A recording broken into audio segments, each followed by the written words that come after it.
And as they mentioned on the behind the scenes, there was one day they actually cross over a ton of dust that they actually not a ton. I mean an actual 1,000 kilos of dust. That's what I mean. Right. Not a ton of dust. A real ton. A real ton of dust. Yeah. Which is really, when I was watching the behind the scenes, I was just thinking, how do they gather it up again to do the second take? How who knows? Do they use vacuum cleaners? Do they pack it all up with brooms? How does this work? Like, do they just get more? And then what? They leave the other one there, like, and everyone is covered in this stuff. This podcast is brought to you by Befores and Afters magazine. Befores and Afters magazine is the monthly print mag from VFX journalist Ian Fales. Go in depth on key visual effects topics with major VFX supervisors, artists, and studios. Each issue covers a different area, like creature animation, miniatures, on-set VFX, and VFX tools. Find your copy at beforesandafters.com/magazine. This podcast is also brought to you by Hugo's Desk new compositing course. Join today to have access to 150 pre-recorded classes, 50 hours of training, using real production assets covering industry standard techniques with over 200 gigs of showreel material and access to a private Discord channel with over 2,300 students. This course is endorsed by Foundry and has access to a Foundry student license paid separately. Join today at hugosdesk.myshopify.com. And now on to the show.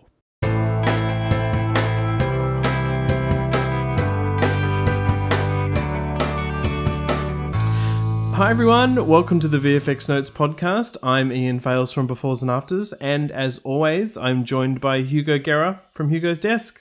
Hi Hugo, how are you? Hi Ian, I'm good. How are you doing? No joke today? What's going on? No joke today. It's a serious film. We are discussing Dune Part 2 from Denis Villeneuve. It is a serious film, right, Hugo? Pretty serious. Yes, very serious. Very serious, and it takes itself very seriously as well. Absolutely.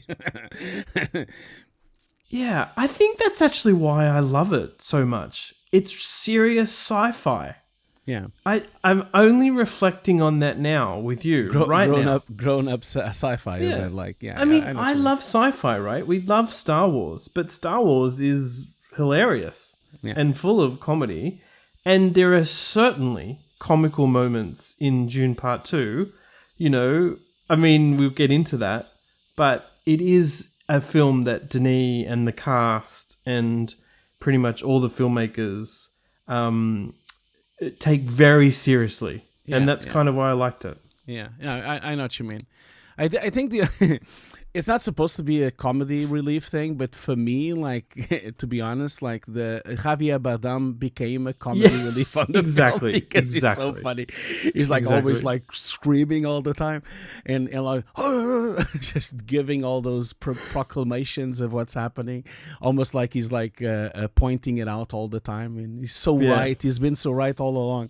Yeah. Finally, I've been vindicated. So yeah, that is quite funny actually. But yeah, I know you love the film. I don't want to spend too much time on it, but I didn't love the film that much. I'll be honest. Like, and I know. Last time when I did Dune 1 with you, I got a few hateful comments on the messages because of that, because I didn't really love the film.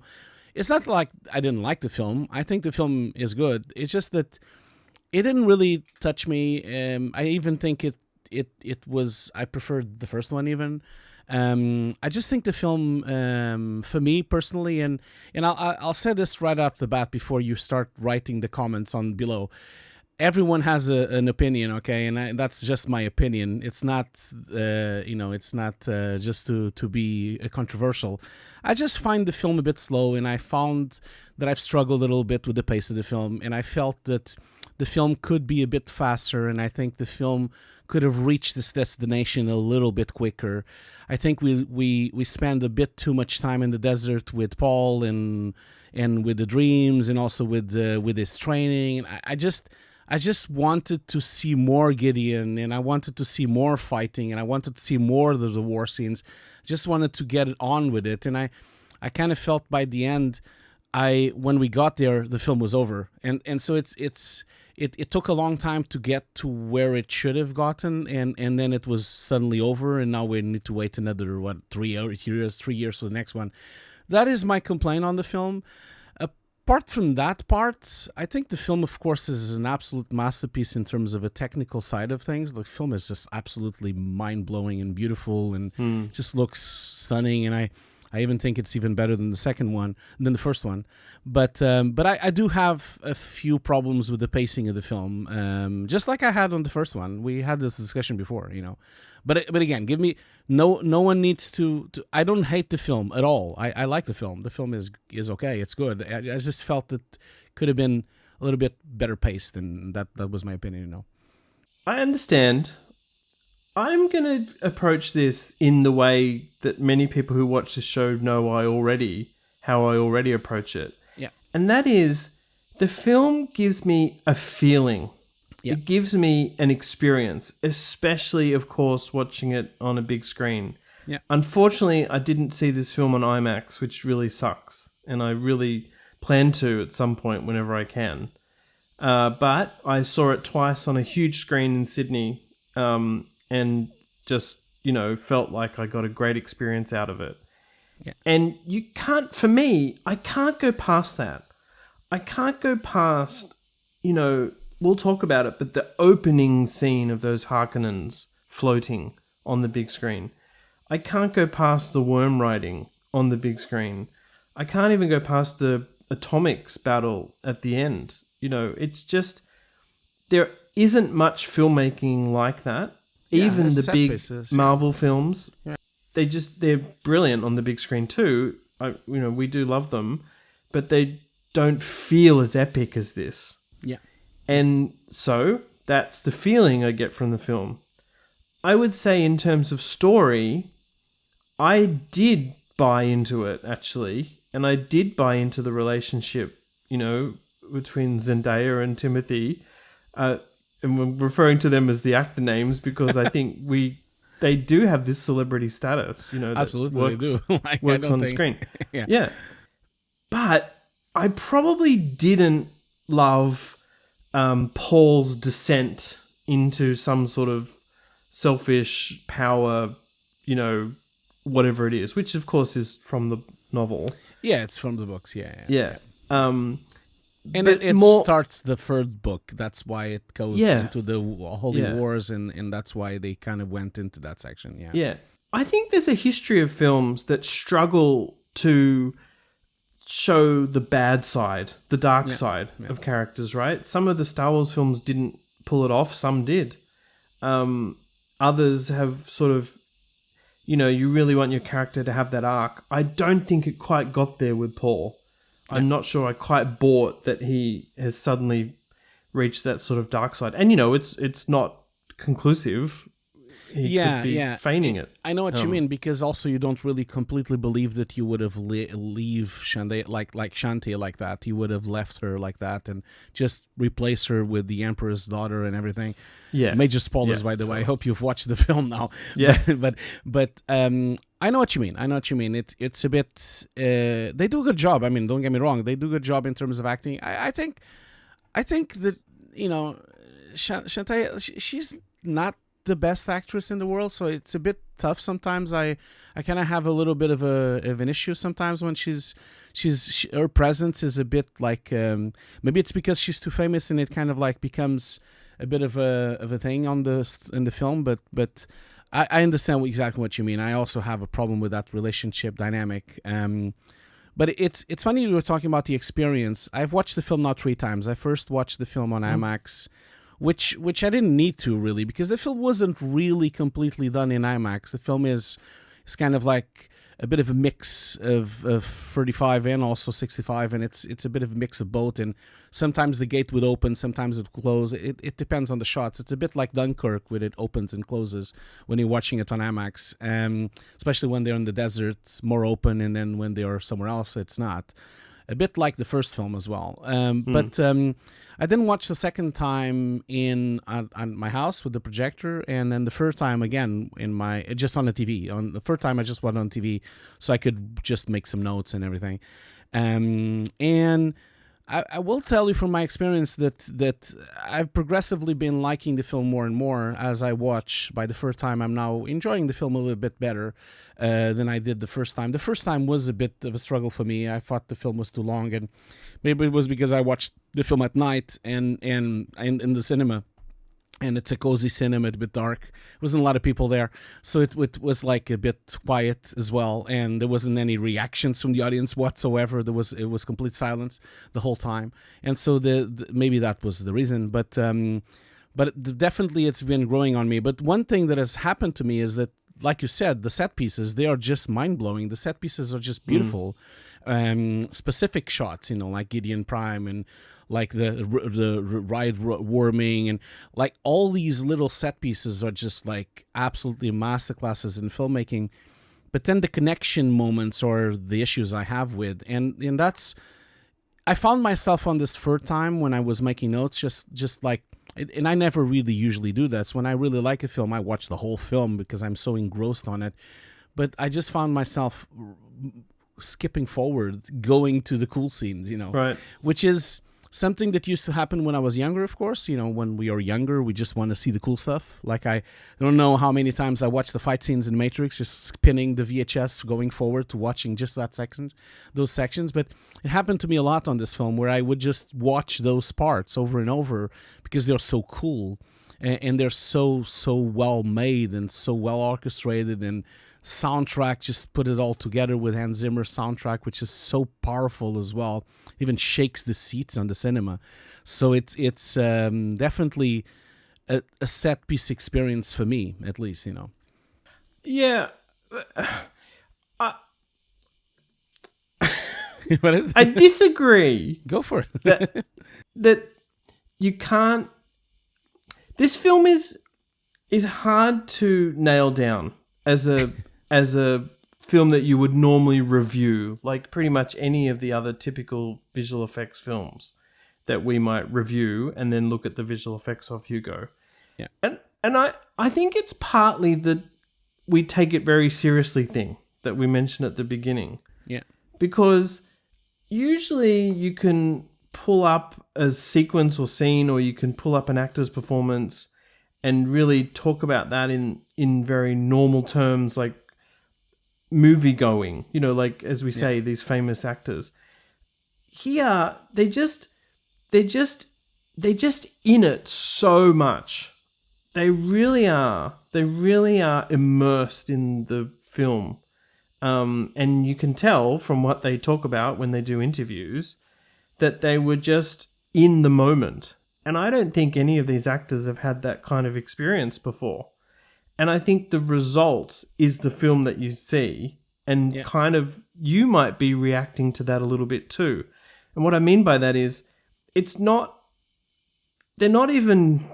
really get a chance to give any kind of dramatic performances, right? Like, because there's so many set pieces. I know it is a set piece film, but I don't mean that it's even a special effects film or a visual effects film. I don't even mean that. Yeah. One criticism of the film is that I've read is that Florence Pugh's character, the princess, is sort of underused. She's a brilliant actress. Yeah. And so she sort of doesn't really get to shine, even though she's actually top and tail of the film. Yeah. And I was kind of thinking about that and wondering, maybe that's a role that we're obviously going to see expanded upon in the third film. But I was also thinking the actors, they don't really overshadow the film like some films do. Well, you sometimes get that actor that just is like, couldn't have done it without this actor. But yeah, I think they're all brilliant. I just think it's actually a completely different sci-fi film than we're actually used to getting. Yeah, and I know actually exactly why I love it so much. I know exactly what you mean, because it's an ensemble cast. It's a cast filled with Oscar winners and Oscar nominees, and it's like a brilliant cast, but it doesn't really take center stage. The center stage is the desert, and it's the whole experience of the film. I think that's the main takeaway of the film. It's a kind of film which is really an experience. That's it. Like I feel like even the music and the cinematography of the film and these scenes are actually even bigger than these acting moments. Yeah. Which is not to say that they totally dwindle to nothing, because Timothy is incredible. And I just really even love Josh Brolin turning up here. And I'm a big fan of Rebecca Ferguson, like number one fan, basically. And, so like each actor is bringing their incredible performances from past films, but into something that's much bigger, And gosh, I try and name a film that's like this, and there just haven't been many, I think, in the past there isn't, no. decades. And although not to say that there is some absolutely stunning moments, mainly Austin Butler just like really gives a very incredible performance that really brings everything else to a halt, because he kind of like blows everything away.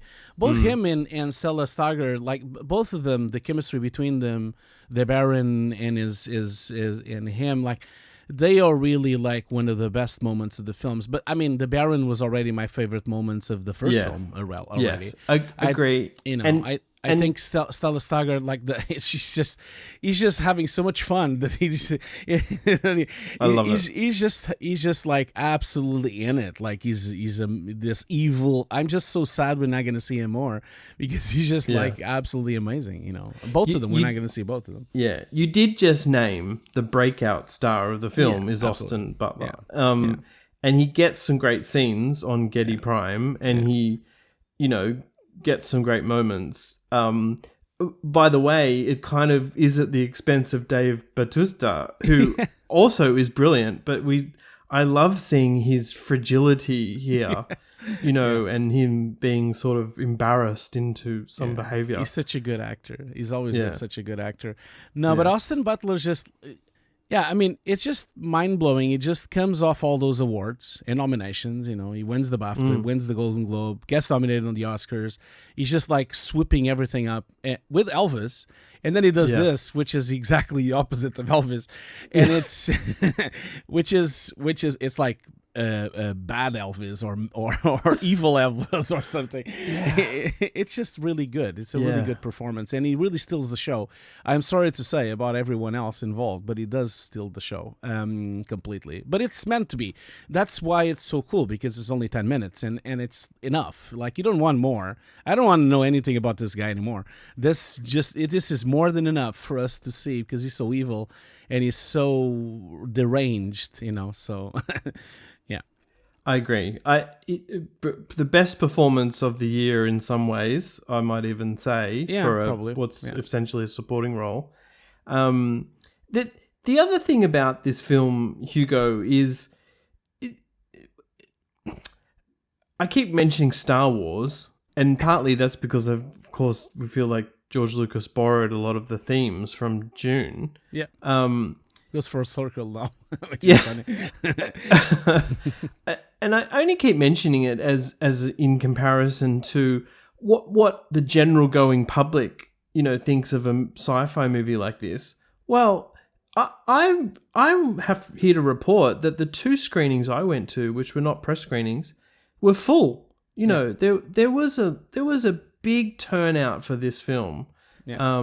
And that to me makes me excited about sci-fi films and big films coming out. Now, we had that with Oppenheimer and Barbie and, some other big films that have come out since those two. And, filmmaking on the big screen, event cinema is back, right? Like people want to go to these films. But I'm almost trying to sort of counter your argument just a little about when you said it was slow and a bit bad pacing. I honestly didn't feel like that at all. Yeah. And yet I can understand why you feel like that. I'd be really curious if like the general audience feel like that, or whether they came out buzzing. Part of the challenge is that you do know there's a third film coming, so I wondered what people did think at the end of seeing this film.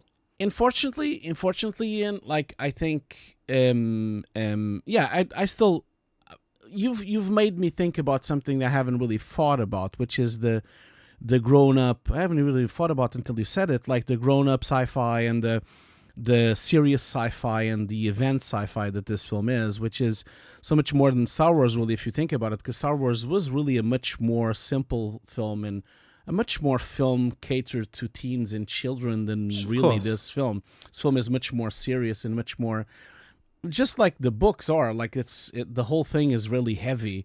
And if anything, George Lucas took from the books the sci-fi element, but not the political intrigue as much. I mean, not as much. Just he tried to, maybe. He tried a little bit, especially on the second one. But I'm really happy that Warner Bros. Can give space to something like this happen, because it's not often that we get like films like this of this magnitude. I mean, the film was $200 million. It's a huge risk to do a film like this. It's quite surprising that they even back this film like this, because I don't think they would consider the first one as successful as they wish it was, although there is this second life in streaming and the second life on DVD and Blu-ray, which the film was on the top of the charts for months on Amazon. So I think there's this extra revenue coming in that the studios never talk about, which specifically have to do with these kind of films. Like Oppenheimer last year was even out of stock on Amazon, the Blu-ray, which is really strange. That doesn't happen anymore, Yeah, I think it helps when probably the hottest young actor and actors, Zendaya as well, but Timothy, are in your film. It definitely helps. I know, but you know what I mean. Like the film made like $700 million, which is, it's a little bit soft, because these kind of films usually used to do $1 billion and those kind of things. But so I'm sure a lot of people experience this film at home. They experience the film by themselves, not on the cinema, which is a lot of people now experience films like this. Unfortunately, every time I go to the gym, I watch people watching films on their phones. So a lot of people experience films on a much smaller screen, and they experience films in a different way. But I think it's really good that films like this happen. Of course, my argument about the slow pace is because I usually like films that don't have to expose everything. They don't have to have so much exposition. I like when films leave it to the imagination. I love films. My favorite films are the films that are quite tight and quite fast and quite quick, and they are usually films that leave you wonder and leave you thinking about things. And I don't really enjoy that much. This is a problem, my problem. We always have this conversation when we do the podcast. I had this issue with Oppenheimer. I had this issue with Dune. I had this issue. Every time we have a very long film, we're going to have this issue many, many more times. I just like films that don't put everything out there. I don't like exposition, and I feel like sometimes these films have too much explanation, too much conversation. I just want to look at the scenes and the images and kind of wonder, oh, was it this? Was it that? I like that experience. I like the experience of being, of the film being more mysterious. Because if I want exposition, I go and read the book. That's the thing that I have. I have this kind of mantra that kind of, if you're adapting a book, you can watch the book and then you can watch the movie. They don't have to be the same. You don't have to put every word on the screen. And in that sense, that's my issue with this. I think the film could have been a bit tighter. But, I've said that's already. I'm not going to repeat myself. I am sure people hate this opinion that I have, but right now I remember what I was going, because I was trying to remember what I was trying to say before you talked about the experience. This film is one of those films that, unfortunately, you can't say anything bad about. I've noticed that. There are certain types of films. Well, you are. No, I am, but you'll see the reaction. But what I mean is, try to go to social media and talk about Dune in a bad way. There is a bit of a problem these days where we have these films that nothing can be said about them. And this film is not immune to criticism. This film is not perfect. And I feel like sometimes some of these films, Dune and Dune 1 as well, and Oppenheimer, and certain films have this, for some reason, they become so universally acclaimed that everyone is not allowed to have an opinion, a negative opinion about it. And I've noticed that a few people that have made some comments about certain things about the film. I've been trashed on social media because of it, and I really, really, really want everyone to kind of just calm down and just think about how we used to review films. We used to talk about the negatives and positives of films. That was always the case. And so sometimes I think these films have over positivity. I feel like the same is happening with Nosferatu now as well. And so I kind of feel like that is a problem I have with these films, that they become, standards of cinema, and no one can say anything about them. And you can always say something about them. That's my feeling about it, as I am saying, Absolutely. And I mean, VFX Notes is a platform for both of us to say what we want about some films. In some ways, Hugo, I'm kind of getting to that point about it's not the normal kind of film that you can really quickly judge scenes and actors and performances. It's basically one of 3 or 4 event films of the year. Yeah. And they're rare, and luckily this one was a killer, in a good way. Which made the third one happen, and also the TV show happen and everything. Yeah. I know what you mean. Yeah. Because it could have stopped right there on Dune 1. It could have just stopped there and we didn't get anything. Yeah, but as an event film, maybe your point is that, it's an event film. We're lucky to have these, and we want more of them. And certainly it's been made by an auteur. And, absolutely. Clearly Warner's and the production, like, they're putting everything into it. Yeah. And so I think your point is like, okay, but is the result great? For me, yes. Yeah. Yeah. For you, and for me it's as well, whether you enjoyed it as a film. I think it's a good film. I don't get me wrong. As I said before, I think the film just has a few things that I think could be tightened up, and this kind of happens often. Like when directors become incredibly successful, there's a lot of very few people that will tell them anything, and so I do think this film probably would have helped if it had a little bit more editing and a little bit more tightening on that and less exposition. That's just my only negative note, because everything else is positive. I think the film, as we are going to mention with the cinematography and the visual effects, the film is like absolutely on another league compared to most films, because everything is so meticulously well made on the film that every scene and every shot is just it's just like a frame. It's like you can print them, just like you did. Like this shot, like I'm so glad that you put this on the magazine, because this shot was a mouth opening moment, wasn't it, on the film? Like when I saw this for the first time on the movie, when I saw this shot, which was right at the beginning of the film, I was like, oh, okay, here we go. This is going to be like the best thing I've ever seen. And in terms of a visual side of things, the film is just, Greig Fraser brought it again, like as he does it so many times. Well, let's talk about the craft. Yeah. And by craft, we mean all the things: cinematography, visual effects, sound, costume.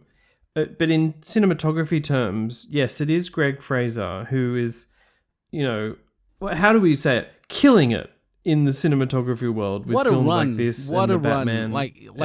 What a run. You already had it with Zero Dark 30 and Foxcatcher and Rogue One. I mean, he is having an incredible run. And he's one of the most talented cinematographers out there.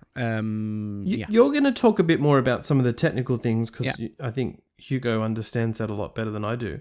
But my contribution and my takeaway from the cinematography, as much as everything, is this is a film that's shot in the United Arab Emirates. Yeah. It's shot in Hungary. Yeah. It's shot in inside stages and then outside stages. And it's one of those huge films that you absolutely believe was shot all in the same desert or location. Yeah. And that isn't just a visual effects accomplishment. No. That is a Greig Fraser and production design and everything accomplishment. And I think a lot of effort has been made, more than usual, to make that the case. And also, it's a bit of a reaction, I suggest, with some films looking like they're shot in a studio. Yeah. Or here's the exterior and here's the cut to the interior. I mean, maybe Greig had already accomplished that on the first film. But that was just my takeaway a little bit, Hugo, after reading some of the articles and discovering some scenes were filmed inside a studio. Oh my God. I know. And then to be able to use the beautiful dunes of UAE and Jordan then even as well. Jordan, yes, true.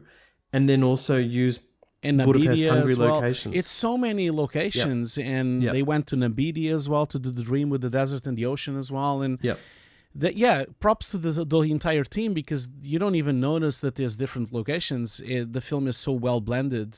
Agree. And of course, there's this combination of high craftsmanship of cinematography together with some incredible grading happening as well, and some incredible editing happening as well, and also incredible set design to merge everything together when they go in and out of the outdoors into the indoors.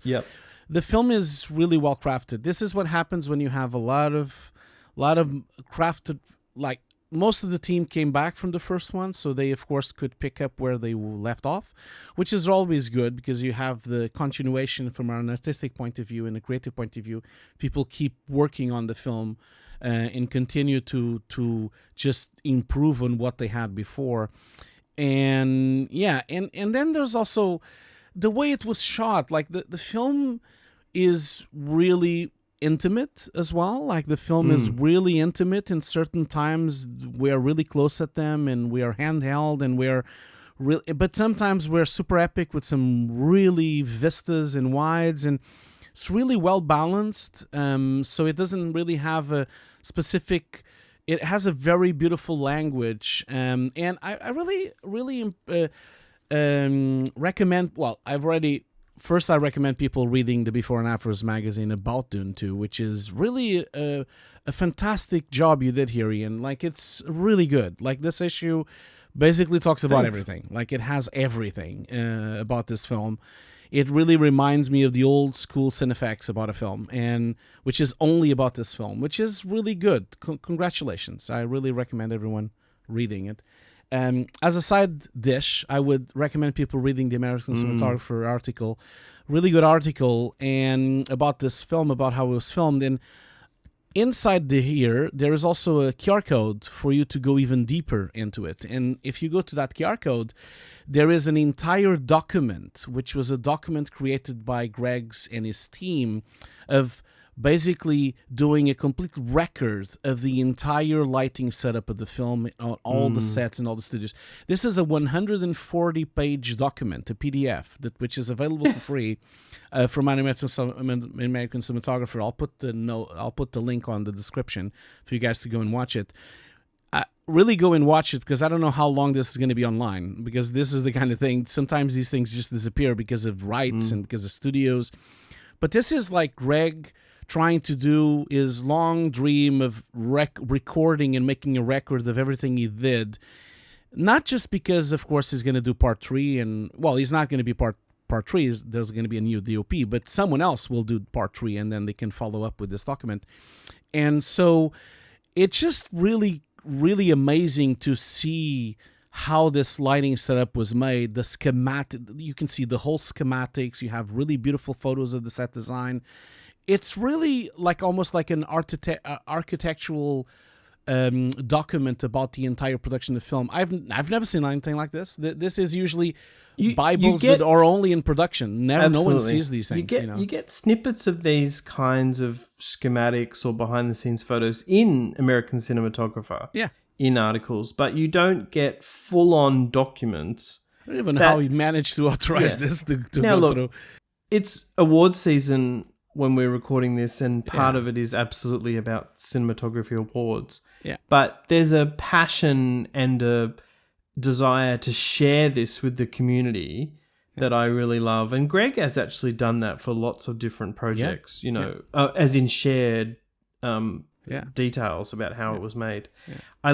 I think the document's even called something like after filming. Yeah. And so yes, of course they took photos while they were filming, but the point of the document is hey, we're finished. Here's what we did. Yeah. And it's a treasure trove of stuff to look at. Absolutely. And I wish that was the printed, because the art book is quite boring. It's just concept art. It hardly has any photos.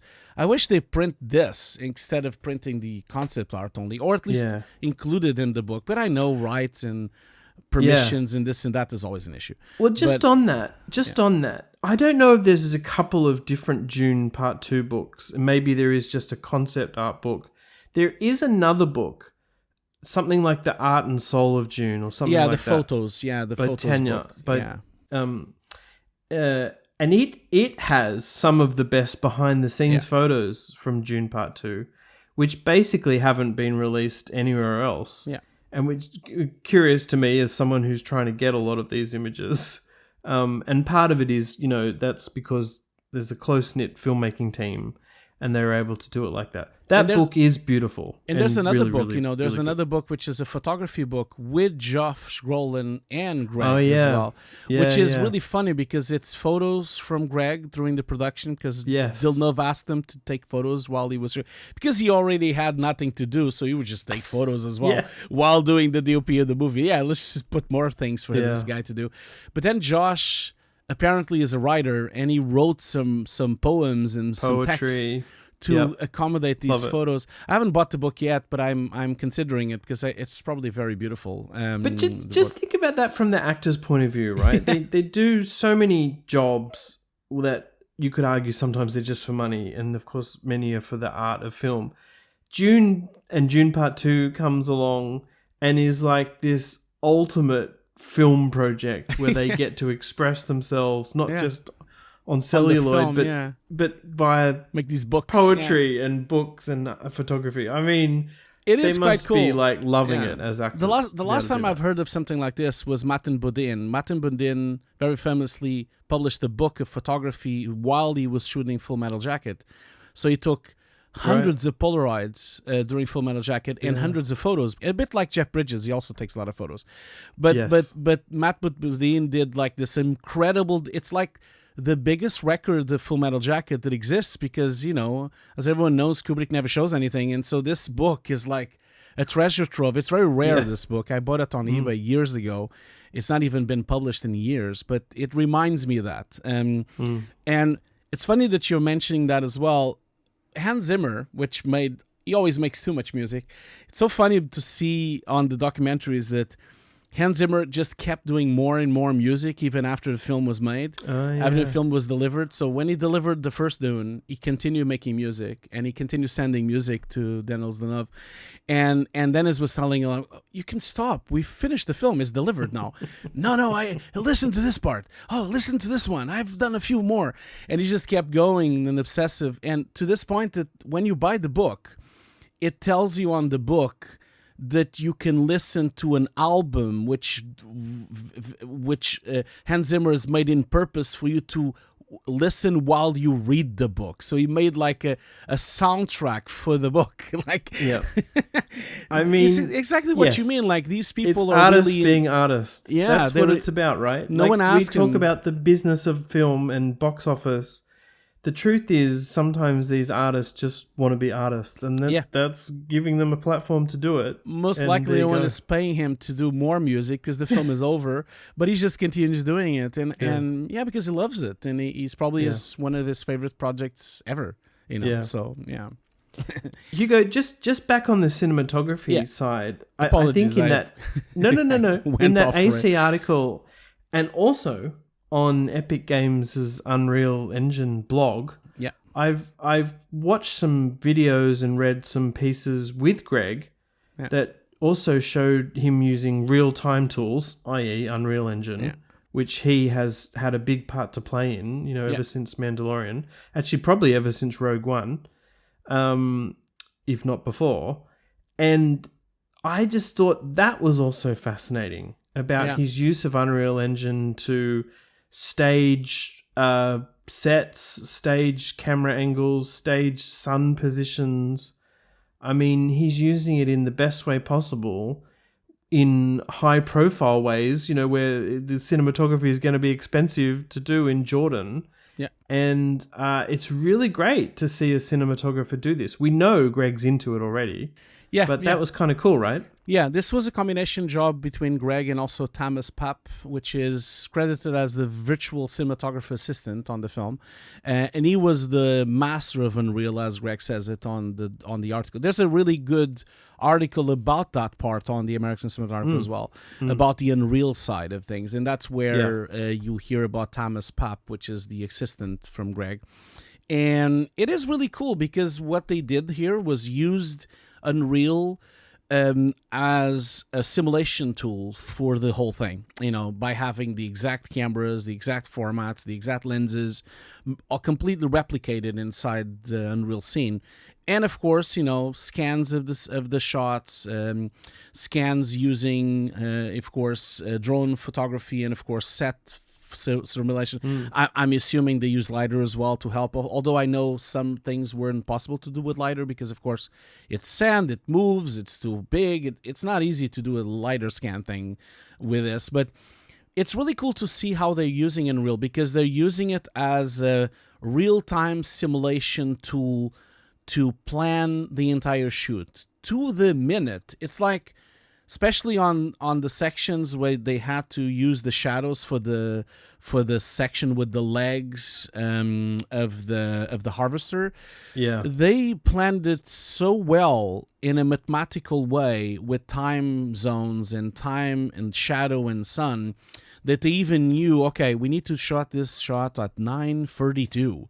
Like they went to the minute to try to plan what they had to shoot. And Unreal is just a remarkable tool to do those things because it's a full world simulation. So you could really pipe in real-time weather, you can pipe in real-time sun, you can pipe in coordinates, you can pipe in Google Maps, you can pipe in all these things into it.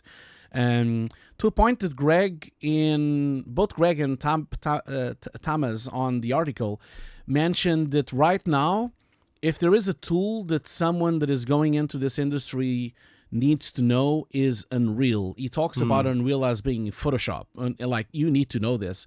And he's not talking about VFX and cinematographers. And this is something that I advise everyone to do as well. He talks about the set designers should be using Unreal to simulate things. He talks about the prop masters should be using Unreal to do it. VFX, of course, should be using. He's already using it. Cinematographers are using it. Even the director could be using it to plan things.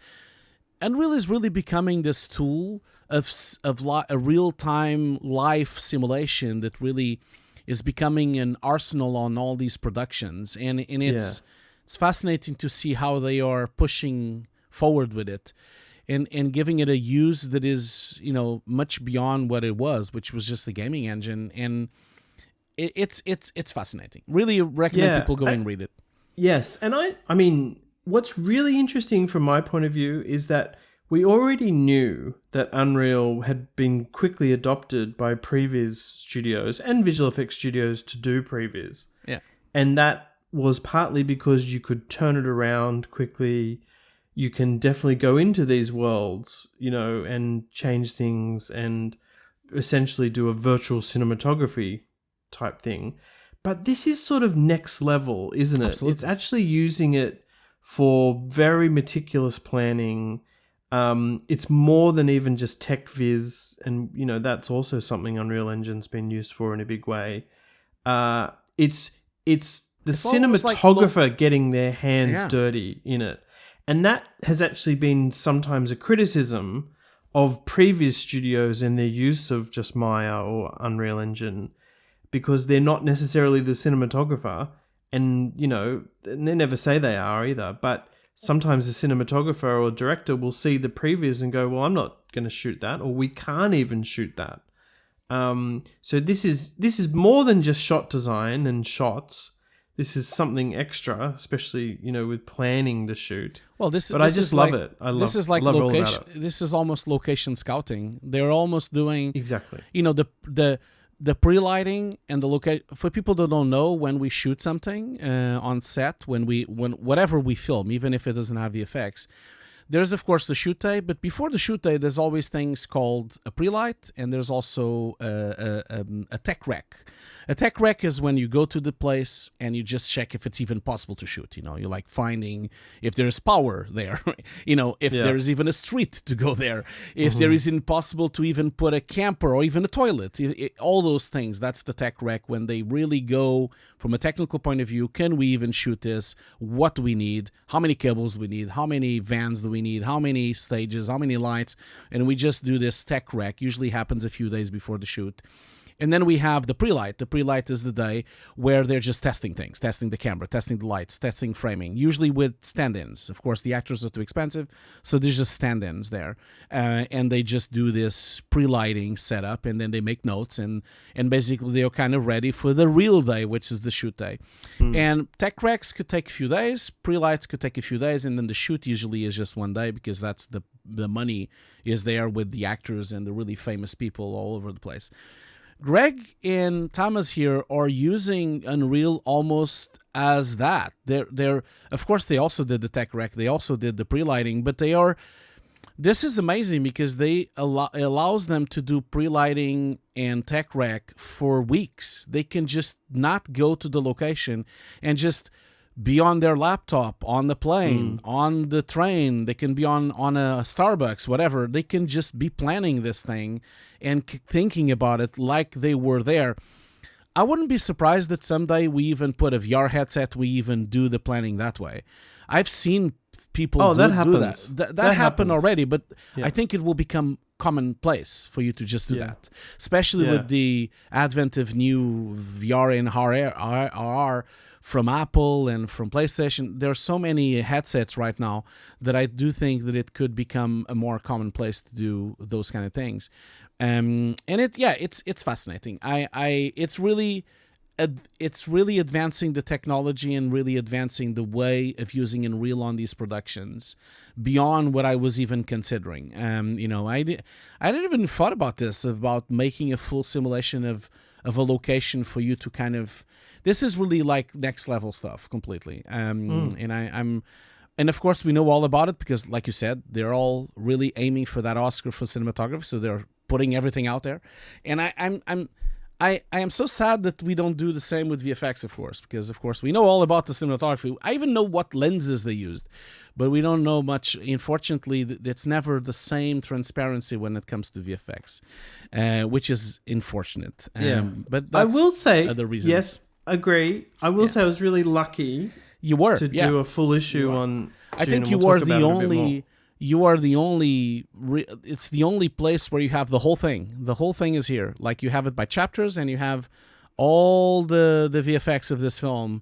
Kind of like, I don't think you've missed anything. You even have a final chapter with every little bit that was not extra stuff. Extra stuff, which is awesome. No, but I coming just to wrap up the cinematography, just so people know. And I don't want to spend too much time on it. I would prefer for people to go and read the amazing article that Jay Olben has made and wrote about the cinematography with the American Cinematographer, which is the American Cinematographer of November 2024, if people want to go and check it out. Jay made an amazing article there. But just so people know, it's kind of like a continuation of the first film, although with little differences. Like, for example, there's no anamorphic this time. It's only spherical. Like basically the whole film is shot on spherical lenses. And the whole film was shot mainly on an ARRI Alexa 65, large format, and of course an Alexa LF and an Alexa Mini LF for extra shots, especially for the infrared cinematography, which we're going to talk about in a minute. And then in terms of lenses, there's this combination of old lenses and new lenses all over the place. Like, we have these, a bit like what Greig was doing with the Batman, trying to make really dirty lenses and really gritty lenses by using rehousing lenses and rehousing photography lenses. And this is really a trend now happening, because photography lenses resolve image in a really amazing way, because they're photography lenses are made for very, very high resolution images because the photography cameras are so much more high res than 8K or 5K or 6K. Usually photography lenses go beyond that. And so it's really cool that you see these projects happening all over the place. In this case, we're talking about photography Olympus lenses from the 80s being rehoused inside of Arri lenses, housed in the more modern housing. And then we have also the Iron Glass, which was also used with the Batman, the Optica Elite Primes, and the Optic Rockor lenses as well. So it's a combination of evolving from the first film and making it a bit gritty, a bit like what he's been doing with the Batman as well, with these kind of like very unique looking lenses that are a little bit detuned. They have some artifacts. They have some extreme depth of field. It's really beautiful, and it gives this patina to the film. It gives this softness to the film, making it not look like video at all. It makes it not look like digital at all, which is really beautiful. And again, really recommend people reading the article. It really goes in deep into this. It even talks about the specific lenses that were used in filming, even the specific actors, which is really cool. But really long lenses as well. We're talking about lenses of 58mm, 85mm, 145mm. That makes everything a bit flatter and a bit more distance. Nothing is super wide. Everything is becomes more distant and more cinematic. I know this word is thrown around, but it becomes, people just look better with those kind of lenses. And then the process, Ian, is the same again with filming digital and then outputting it to film to make it, with extra grain and have this emulsion into the look of the film. So he did that again, like he did with Dune 1. And I'm starting to be just to explain that to people. What you mean by that is shooting it, because they were shooting mostly on the Alexa. Yeah, they output it to film, but then they scan it back in.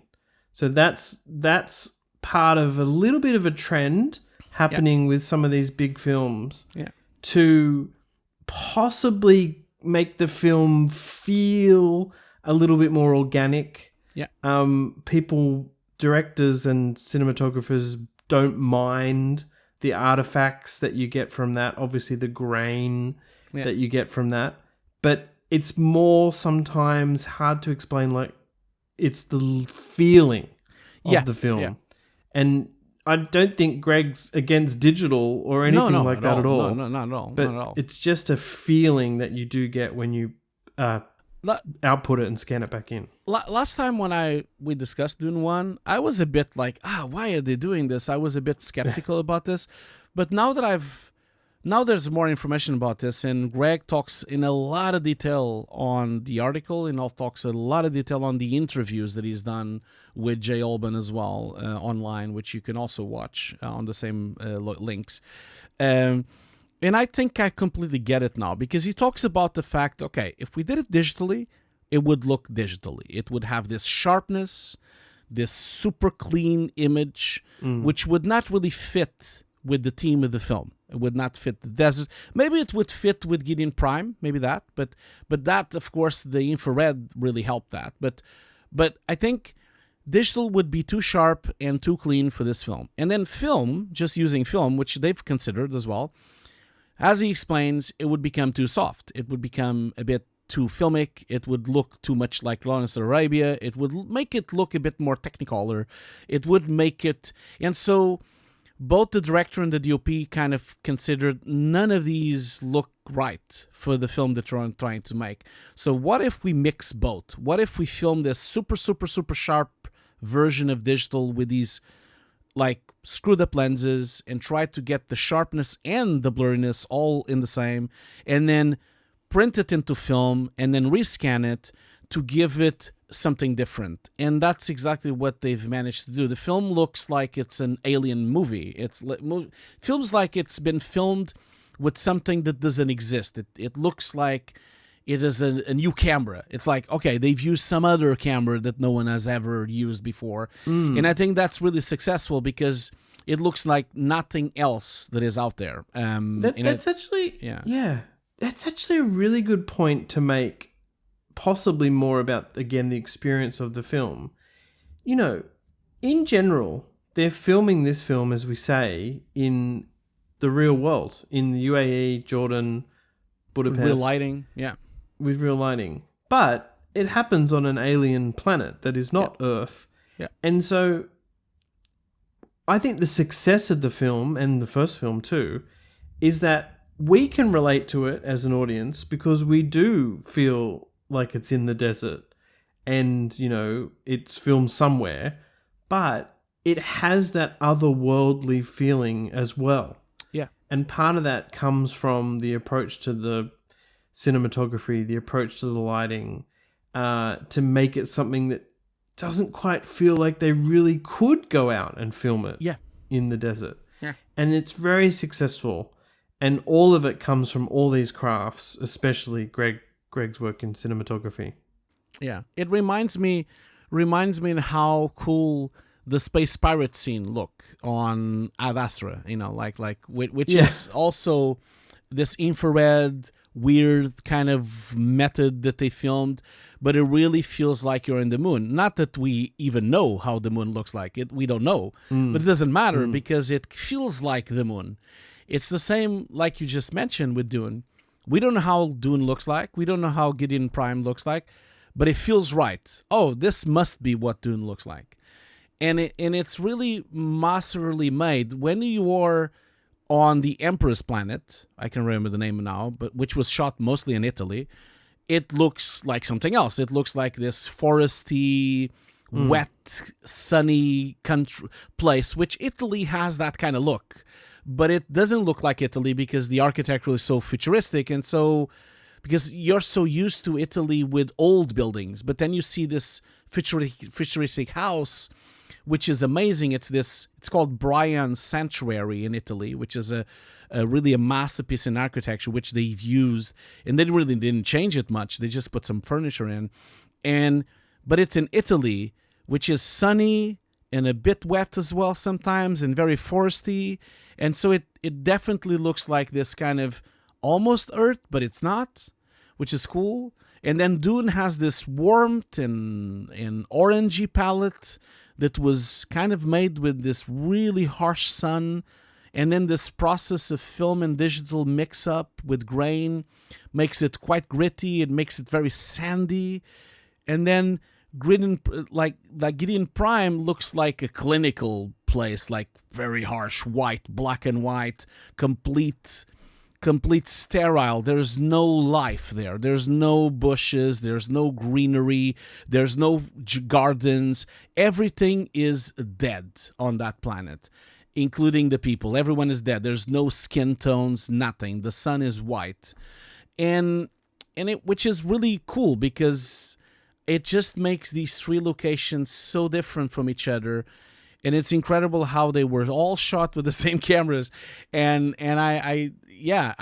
it's an amazing accomplishment of making something look like it's not on Earth, although it was all shot on Earth, which is That's cool. True. You know, I think we'll probably come back a little bit to Greig Fraser's cinematography when we talk about Giedi Prime, and that infrared photography. But maybe, Hugo, we should launch into some of the visual effects discussion on the film, because there's a lot of big moments. Oh, yeah. And we're not going to talk about all of them, even. Now, we're not going to be able to reach it all. So, firstly, apologies to all those amazing visual effects artists out there who we're not necessarily going to talk about your particular shot or sequence. But, gosh, Hugo, it's a big film visual effects-wise. Yeah. Just need to give a shout out to visual effects supervisor Paul Lambert. Yeah. He, of course, supervised the first film. The visual effects producer, Bryce Parker. We don't always give shout outs to the producers, but amazing work there. Yeah. The lead studio was Denis, as it was in the first film. And then Wiley Co. sort of was this supporting visual effects studio I really like this studio. They come on to a lot of films doing post-viz work. Here they were real central to a lot of key sequences, and we'll talk about the opening one in particular. But yeah, DNEG and Wiley are sort of the main visual effects studios. The other person I just want to give a foreshadowing shout out to is the special effects supervisor, which is Gerd Nefzer, who did some killer stuff here with dust and with harvester legs that I just think are super cool. Again, I am giving a plug to Befores and Afters in Print, where I've talked to all those people, from including Paul and from Wiley and DNEG and also Gerd. So that's just a way of framing the huge amount of visual effects work that's in the film, Hugo. And this is before and after 23, if anyone wants to know and wants to search it on Amazon. It's number 23. Yeah. No, yeah. You know what I don't have is a shot count, and I don't know if I ever got one from Paul Lambert or anything, but it would be really interesting. I think the shot count is high. It probably is. Film. I mean, there's 2,000 shots of just the eyes, so it must be at least 5,000 shots, I guess. Then probably something like that. Well, no, there's probably only 2,500. You know, that's you think so? Well, yeah, because some of the eye shots would be the same shots. Yeah, you're right. Yeah. So I'm really glad that you've mentioned Gert as well, the special effects supervisor. Oh, hi everyone. We're just cutting in with a special intro of an intro about Dune Part 2, because of course it won the VFX Oscar this year, and we recorded our episode way before the nominations. So Hugo and I just wanted to make sure everyone knows that we know Dune Part 2 won. Right, Hugo? Yeah, I don't want everyone to... Imagine that. They're listening to the whole episode and they're like, they don't even mention the Oscars. What's going on? They recorded this a year ago? Well, the film did come out about a year ago. So, yeah, exactly. Yes, congratulations to Paul Lambert, Stephen James, Rhys Salcombe, Gerd Nefzer, and of course the whole visual effects, special effects team on Dune Part 2. Hugo, I felt a little bit surprised at the winner, but I'll tell you why in a minute. What about you when the winner was announced?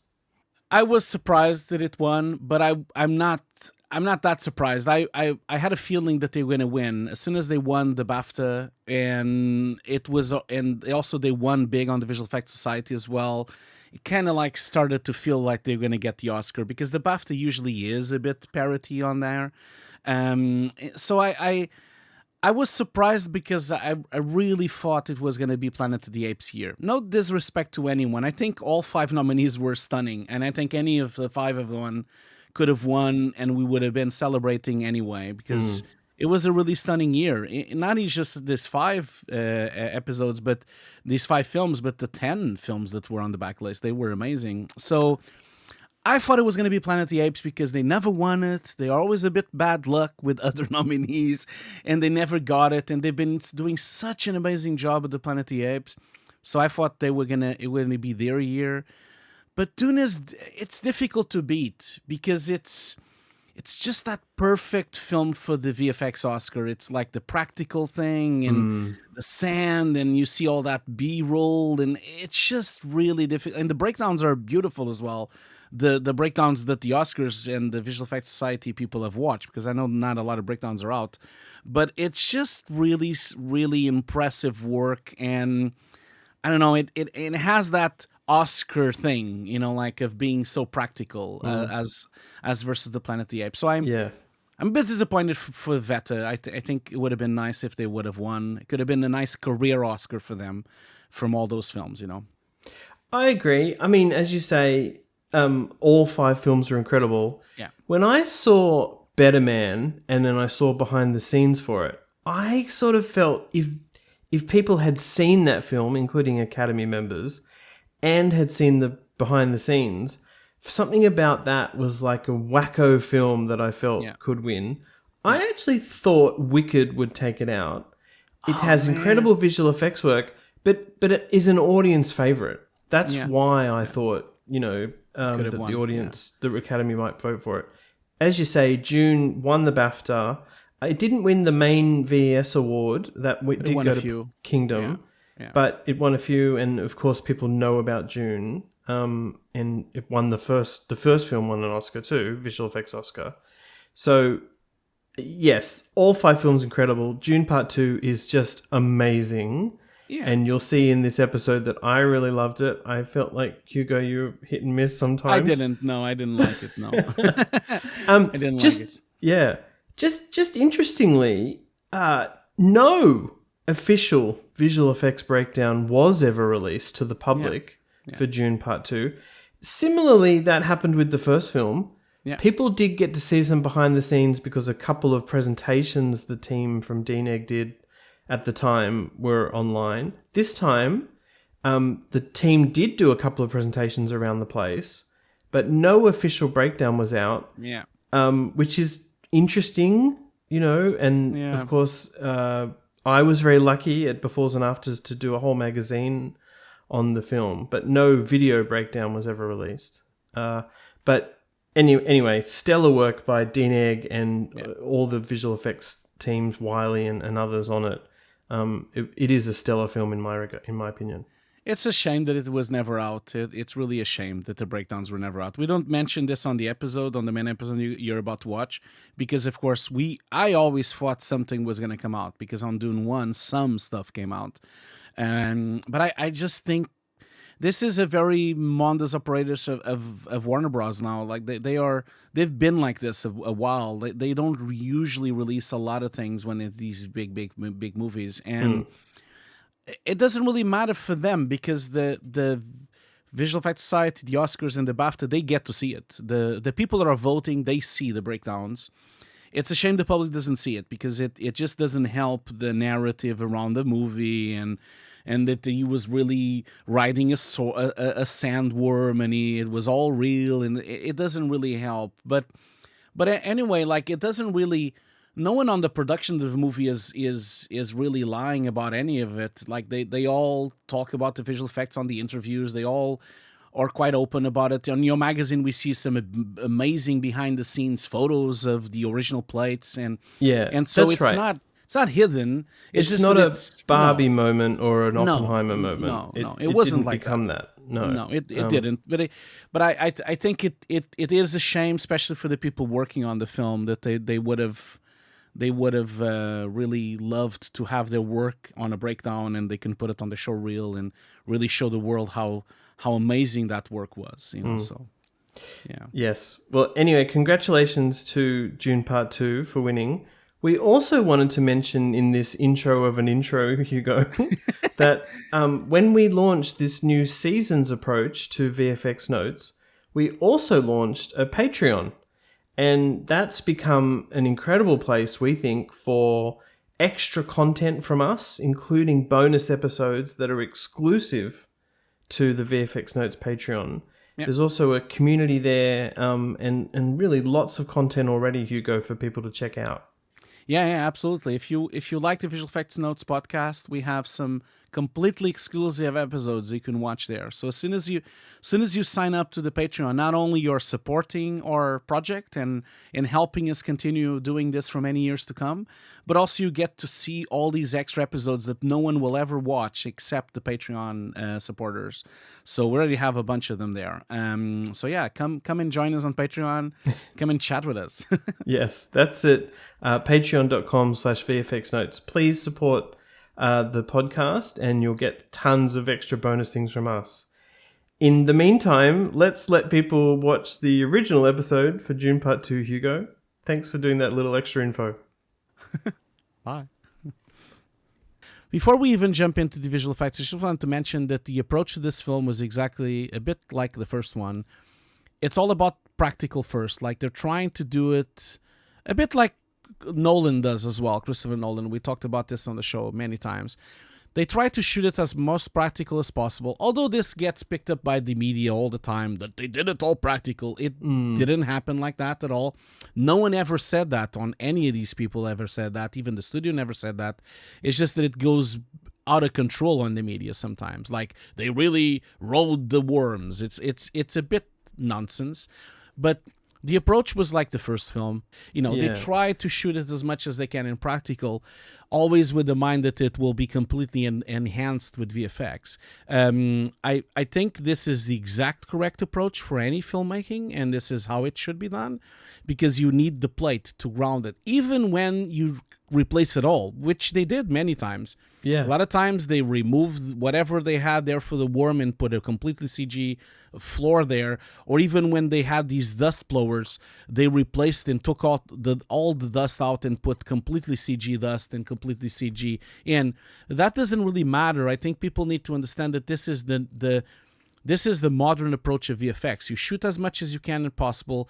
You try to see if it will work already, and then you add as much as you can in VFX and try to work together to try to bring this over. And then the cool thing that happens is that some shots you end up doing 100% CG, and some shots you do 90%, and some shots you do 50%, and some shots you do 30%.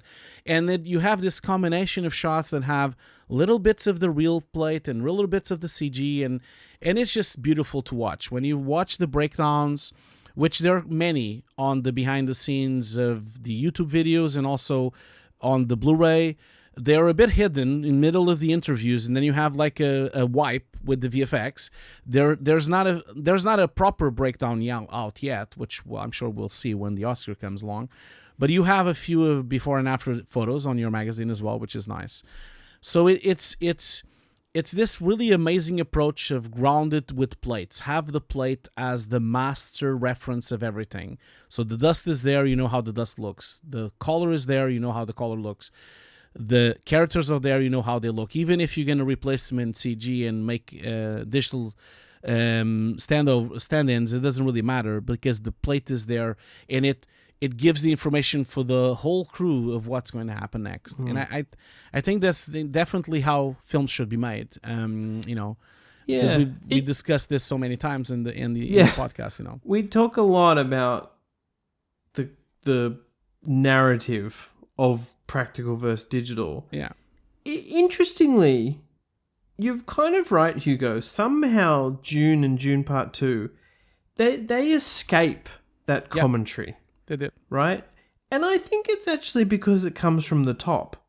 It's how do we get the best shot possible when we need a worm powering through the sand, through dunes, when we need a harvester. We're not going to build a whole harvester. We're not going to build a worm. It's not feasible. It's not financially doable. Yeah. So, of course, they take advantage of fantastic digital visual effects work. But as you say, whenever someone like Gerd can do an awesome practical effect, they'll call on him to do it. And half of the job is already done if you do that. Or half of the job is done. So because that's the biggest issue that sometimes you have in certain films. When they go too much VFX and too much CGI, it becomes bland and it doesn't really work well because there's nothing to reference to. And I think that's why these films from Villeneuve and also films from Christopher Nolan, that's why they look so good, and that's why the VFX are so good, and why the VFX earn Oscars, because they are grounded with a complete plate that was shot. And hats to them, because they did some incredible things on this film that I never even thought would be possible, and they did, Yeah. Well, the opening sequence is a good start. And I mean, it's not the opening sequence, but this eclipse moment, because this effectively happens during an eclipse on Arrakis, is my favorite sequence in the film. Yeah. And literally it's because of that one shot of the hovering Harkonians as they try and actually get away from basically gunfire and being attacked. And so they just have the ability to float up in the air onto this rocky outcrop. And I mean, kudos to whoever shot designed that. I mean, I guess it's Denis and storyboard artists and everyone to just try and do it in what seems like a one-er. They kind of fly off up into this rocky outcrop, and you think, okay, we're going to cut, and it's all working with the music, and it's very graceful. But the camera stays on them, I think, for some time. Yeah. And I kind of like that shot from a visual effects point of view, because I'm like, oh, okay, they must have shot it on a wire rig. When do we cross over to a digital takeover? And honestly, I can't tell. No. It's seamless work. You can't see it. It's just it's completely seamless. Yeah, that shot is absolutely mind-blowing. And of course, a lot of wire work, and there's some digital takeovers. Sometimes they go into digital and then they go back to the normal one. And then, of course, there is like a lot of CGI visors as well because of all the reflections as well. But the approach to this is, again, the same approach as all filmmakers should be doing. They shot it for real with the wires. Of course, they were much lower, of course, for security, and then they work backwards from there. So they shot it with wires. They were jumping on a much lower cliff. And then the cool thing is that they then extended the CG downwards. And so they removed the floor of the protection floor they had and then made it much, much higher going down instead of going up, which is really smart, because then you don't really care of how high they are, because you're then making up the vertigo effect and the height effect by CG, by using extensions and making the rest blend into whatever they had on set to do the takeover, and that's a really brilliant way of doing it. And then the CG visors is the same thing. They could have just replaced the visors completely. They could have just done the whole entire helmets completely in CG, as many movies have done before. But this was really craftsmanship, where they kept as much as they could from the real visor and then used CG visors and basically paint over just the parts they needed on top of the real ones. So whenever you saw the crew, or you saw wires, or you saw shadows that shouldn't be there, they used the CG one, which is a perfect match, to paint in the missing parts. And so that way, thus making the shot kind of still be real, and only sections of it is in CG from the person and also from the helmet. This requires a level of accuracy, which is really, people really need to understand how difficult this is for you to make a complete 100% pixel match of the helmet and the body and the head, and be able to paint in and out seamlessly.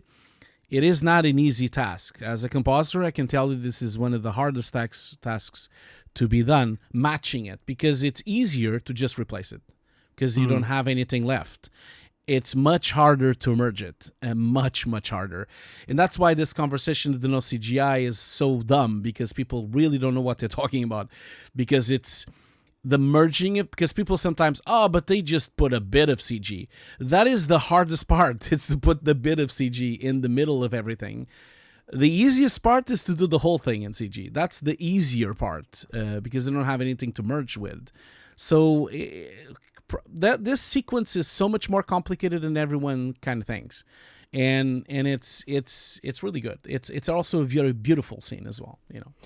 Yeah, and great work by Wiley Coe here doing that. I do think, I mean, I react, of course, to the great invisible effects work that's done with wire removals and those visors, and there's other stuff in there too, backgrounds that we probably don't even realize are from other plates or digitally created. I think I also react to the beautiful orangey red imagery. Yeah. You know, that's just part of the eclipse moment. So it's such a fun way to start a film that we probably thought would be full of worms and desert imagery. And I mean, this is in the desert, but it's just something quite nice and different that is a super cool way to start a film, right? That's kind of also why I love this visual effects sequence. Absolutely. Yeah. Yeah. Okay, speaking of worms, there is this insane sequence that sees Paul learn and also pull off his first worm riding by essentially calling a worm, getting on top of a dune, thinking, all right, the worm's going to break the dune, come underneath me, I'll slide down the collapsing dune onto the worm, and then I'll use these hooks. They have an actual proper name, but I don't remember what that is. And, use the hooks to ride the worm. And what I love about this, Hugo, is there are just so many different pieces of the puzzle to making worm riding. And this, of course, had to be imagined by everybody. Paul Lambert, visual effects supervisor, cinematographer, Greig Fraser, Gerd Nefzer, special effects supervisor. Basically, everyone made this possible. A second unit, worm unit, was also part of it. And then Denis was the visual effects studio responsible for doing all this work. I mean, I know that you said maybe the worm riding stuff goes on a bit, or the training goes on a bit, but I imagine the sequence you thought was pretty spectacularly done. I don't think the sequence goes on. I think it's before, when they're just talking. They're just like talking and inside tents and drinking and chatting and talking about the Messiah and all the talking when they're just there, just talking and chatting and the worm riding is amazing. I don't have no problems with that. That's not the bit that I think it's too long. I think the in between shots between these massive sequences is my problem. Just real quick shout out to the second unit director, Tanya Lapointe, which did an amazing job. She was working on this for 2 months. They shot this for 2 months. 2 months on this motion rig. Yeah. Well, no, that's only just the of an actor or Timmy maybe. But also filming. The stunt performer. Just filming on top of the worm. There's also this whole bit of getting Paul onto the worm by the collapsing dune, and Gerd, I mean, he's like gets asked by Denis, okay, you've got to do this, and he's like, well, how? And he constructed this incredible contraption of like concrete tubes that they would pull out under sand, and create this feeling of the dune collapsing on itself. I mean, just to even orchestrate some mechanical effect like that, and also to do it in the realm of Greig Fraser's cinematography, right? Remember, I think he really wanted it to be backlit pretty much every shot. Yeah. And so they could only film a couple of hours, maybe not even a couple of hours a day for this particular thing. And they had to be able to reset this gag.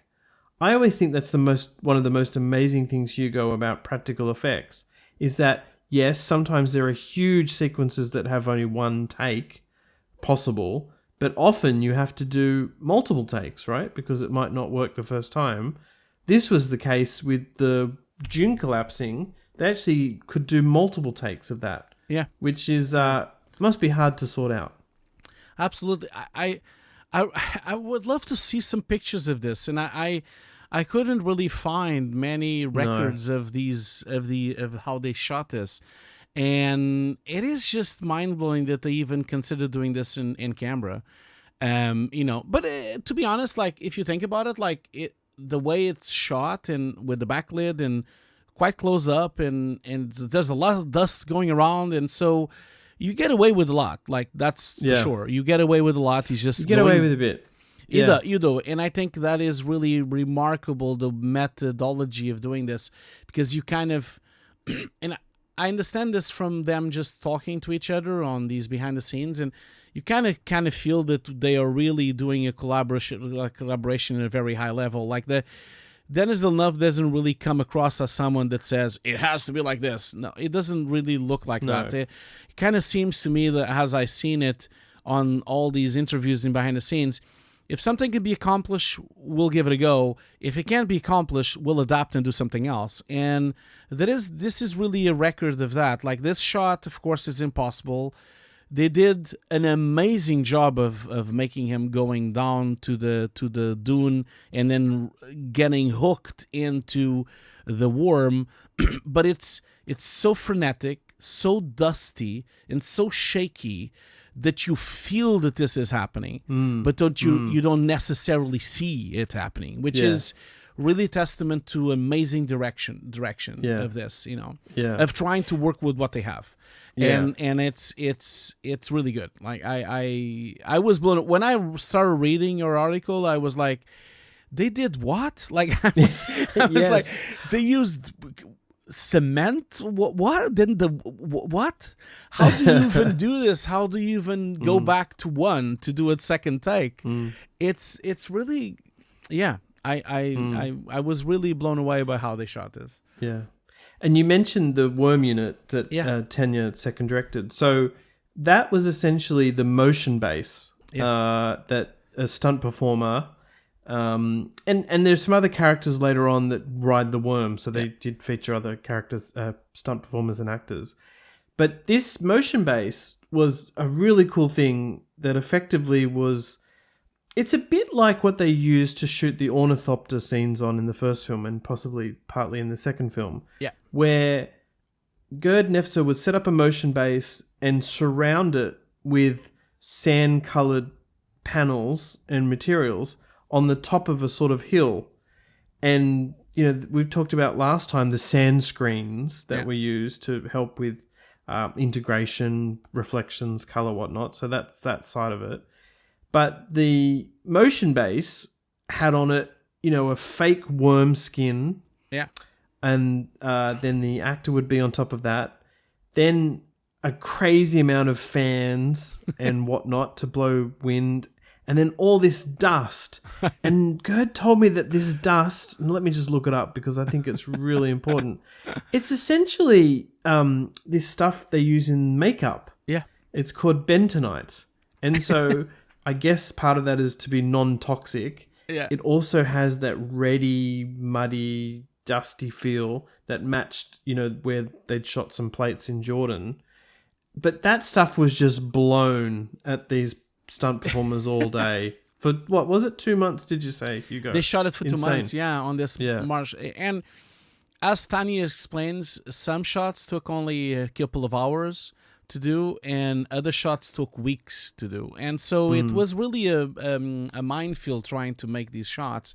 And as they mentioned on the behind the scenes, there was one day they actually cross over a ton of dust that they actually not a ton. I mean an actual 1,000 kilos of dust. That's what I mean. That's right. Not a ton of dust. A real ton. A real ton of dust. Yeah. Which is really. When I was watching the behind the scenes, I was just thinking, how do they gather it up again to do the second take? How do they use vacuum cleaners? Do they pack it all up with brooms? How does this work? Like, do they just get more? And then what? They leave the other one there, like, and everyone is covered in this stuff, and no one, everyone goes home, and they just keep finding dust on their bags for another 3 months, and they just keep everyone is just covering on this. This makes no sense. And you're talking about the surface of the worm, the skin. This was also made with a slightly softer surface, and so the actors were talking about when they walk on this, it really felt weird. It felt like a living thing because it was a bit foamy. So they were like stepping on it, and it felt there was some kind of breathing thing going on there. So the whole thing, it was just an attention to detail. And including that sand collar that you're talking about, which they call dog collar. Yeah, they call it the Sand Coliseum. That's what they called it on the interviews, which is really smart as well because you kind of get rid of most of the bounce light, and you get like this more, whitish, sandy bounce lighting that you would get if they were really worm riding. And the most difficult thing for me, in my view, to do this is the sense of speed, because they're just shooting it on a gimbal, and the camera's there, and the worm is supposed to be moving at 300 kilometers per hour, and he's kilometers wide, going through these miles, really in a fast pace, and they really managed to convey a sense of speed with nothing moving at all, and which is really cool. And this has to do with the dust and the fans, the wind on the clothing, of course, the shakiness of the camera. The whole thing was really well constructed because you really feel that they're going really quick, but they're not at all. They're not even moving. I think, yes, and I think all of that physical effects, practical effects, helped make that possible. But Denis, bring it all together. I mean, in the article I wrote, they mentioned that they determined the worm should be moving or would be moving 300 kilometers an hour through the sand. Yeah. You know, that creates some interesting challenges with Houdini renders and, you know, sand simulations. You ran out of memory. You don't have RAM to do this, even if you have the beastiest computer in the world. But it also meant that, I think it also meant that they had to rejig some of what was practical sand and wind going past the actor to make it look like they're going fast enough or slow enough, you know, depending on the shot. Just the actual CG worm stuff, clearly they built that for the first film. I feel like just the detail that holds up with the worm is, we're so close on that worm skin, right? Yeah. Like they're standing on it. It's been replaced. And we often see the mouth of the worm. It's dusty. It's full of dirt and grime. And it's also going at 300 kilometers an hour. It's some of the best creature work around. You have to say. Yeah. And as you say, Hugo, you're kind of caught up in the moment. So you don't actually get a lot of time to look at the worm. No, but and it's really, and the reason why it looks so realistic, because often when they do these things, these kind of shots, they shoot someone and then they miniaturize that person into the plate, and this often doesn't work because you get mismatched lenses and you get mismatched perspective shifts between the characters and the actual big scale of the scene. They really did a great job of calculating the lenses translation between the bigger shots and the smaller shots, and also sometimes even having the camera quite far off, where you would have just a small little square of skin where they would be acting on, and then the rest would be filled with CG. And so the main actor would be, of course, rotoscoped, and he would keep that, and then maybe a little section of the skin around his feet, and then replace the whole thing. But because it was shot with the correct lens and the correct angle, and everything was kind of like already framed up as it should be, that allows them to, when they put the CG in, it all kind of fits in. It all kind of matches. And it doesn't look kind of like this fake rescaling that sometimes certain films have. I think that's why it sells it so well. That's why you really believe it. And it's a big step up from the first film, because in the first film you barely see it. You just see a little bit of moment with a worm going with someone riding on top. You just see it on the distance. In terms of riding. Riding, you just see it on the distance. You don't even see anything. This is really there. We see his feet, we see his hands, we're there. And it's really well made. Yes, and as I was saying before, there's so many different elements to it. So you there's a lot of shots of, you know, Paul riding the worm, but then we also see the worm breaking through dunes. And two really interesting things that I found from Denis talking to me for the article, this is from their visual effects supervisors, Stephen James and Rhys Selcombe,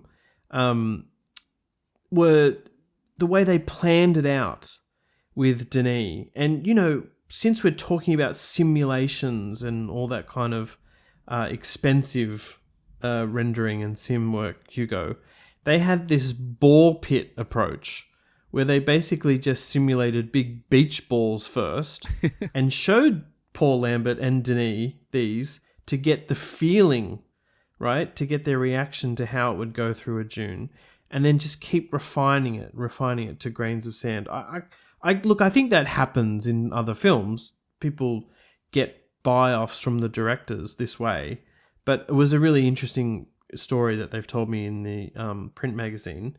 The second thing that was fascinating was that you can see in a sequence like this where basically some shots are all digital, going through the dunes, that you really art direct how the slams happen, how the big, breaking the dunes thing happens. That isn't always what happened here. Denis was like, well, if you run it through Houdini and you do the sim and the sand goes a certain way and it's maybe not what you would art direct, then leave it. Let's do it how the simulation told us how to do it. Yeah. And I think it just adds to that nice chaotic messiness of the scene, right? Yeah. And nice to hear that we're doing that with digital visual effects, not just, normal kind of practical hits and practical elements. Yeah, and that also is a testament to an approach that he's doing when directing, because it's working with the unknown. It's working with some kind of like mystery that might happen. Although it's a simulation, it's a highly mathematical, calculated thing. It's really cool that he's leaving it to that kind of level of leaving certain things that might not be complete art directed, because I do feel that sometimes films that have a lot of VFX involved, they are often too art directed, and they spend so much time trying to get that thing that they sometimes might lose the full scope of the shot, because these shots go like this. They're so short, and they don't have to all be perfect. It's the feel. I mean, what did George Lucas said when he was talking with the visual effects people from ILM about the episode 1 when they were riding the pod racer? Oh, don't worry. They're not looking at the VFX. They're listening to the music. So it is really like that. Like, it's really a good director that really thinks, okay, people are listening to the music. They're already in this thing. They as soon as they saw him running to the dunes on backlit and they jumped, it doesn't really matter what comes next, because the music is already there, the feeling is already there, you're there with him, you're feeling, okay, he's going to do this. It doesn't matter if some shots look chaotic or some shots look a close-up or some shots don't have the absolute perfect simulation. It doesn't really matter, because the whole thing as a whole is just so good. It's so good. And it doesn't feel overmade. It doesn't feel like overpolished. It feels like a gritty, I know this is far from an independent movie, but it feels like a gritty, handheld, experimental section, which is really great. That you still feel this with a $200 million film, Yeah. One more interesting tidbit from Denis when we were talking about The Worm was that their final rendering was done in Clarice. Yeah. And this is a tool that I've always loved checking out since they Isotropics released it, and Denis sort of was one of the big visual effects studios that adopted it as their geometry tool, but also renderer, rather than a traditional, say, ray tracer or physically based renderer. And it was part of Denis' pipeline for many years. So this is, as I understand it, one of the last big films that used Clarice. Yeah. Because Clarice became end of life a little while ago. Yeah. And we don't really know what happened to Isotropics and Clarice. There's a bit of speculation. We might not say it on here. But that was really interesting to hear that, they were still using Clarice on this film. Yeah. And so anyone who was a Clarice user or a fan, go and watch Dune Part 2 for some of the best Clarice work that's really been done by Denis. And I wanted to just do an aside about that, which is really interesting that you've mentioned this, because this happens all the time, by the way, folks. Like, people that are starting now in the industry, just wanted to let all you know that a lot of times decisions on softwares and decisions on what they're going to use on projects are decided years in advance. And so if something goes off live, it will still be carried on until the end of the project. It's not like they can stop and choose something else. They need to go until the end. it's a bit of the reason why, for example, Framestore used so much shake, although shake was already dead at the time when they were still using shake in Batman. They were still using shake in certain films that they were making, even The Dark Knight and everything, although Nuke was already prevalent. You just want to, I want everyone to understand, because I sometimes feel like when I'm talking with my students or even younger people get really obsessed about softwares and about the latest thing. I just wanted to let everyone know that a lot of times on these big companies, on these really big productions, they're not using the latest thing at all. They're using the latest before thing. They always a bit behind. They're using the tried and tested thing. Exactly. That's often what they're using. And often is a couple of versions behind of the latest version. We never, as someone that works in production, we never use the latest version ever, because it's too risky. Except if you're doing a short commercial or whatever. If you're doing a long 2 hour, like a long 1 hour, like 1 year project, it's too risky for you to update your software. It's too risky for you to move on to something else. You have the tried and tested, and you will stick with it until the end of the production. And then maybe you will move to the next project with something else. It might not even be the last thing that they would do with Clarice, because if it works, it works. Like, that's why XSI was still being used for so long, even years after it was dead.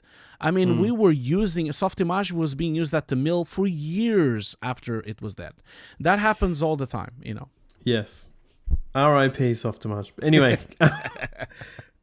Hugo, another amazing sequence, essentially orchestrated again by a mix of practical and digital effects, as are everything we're talking about today, was the harvester attacks by the Fremen. I mean, the main one is when they're hiding in the desert and you see their little breathing sticks and the mouse creature. And then you see this harvester coming along, scooping up the spice.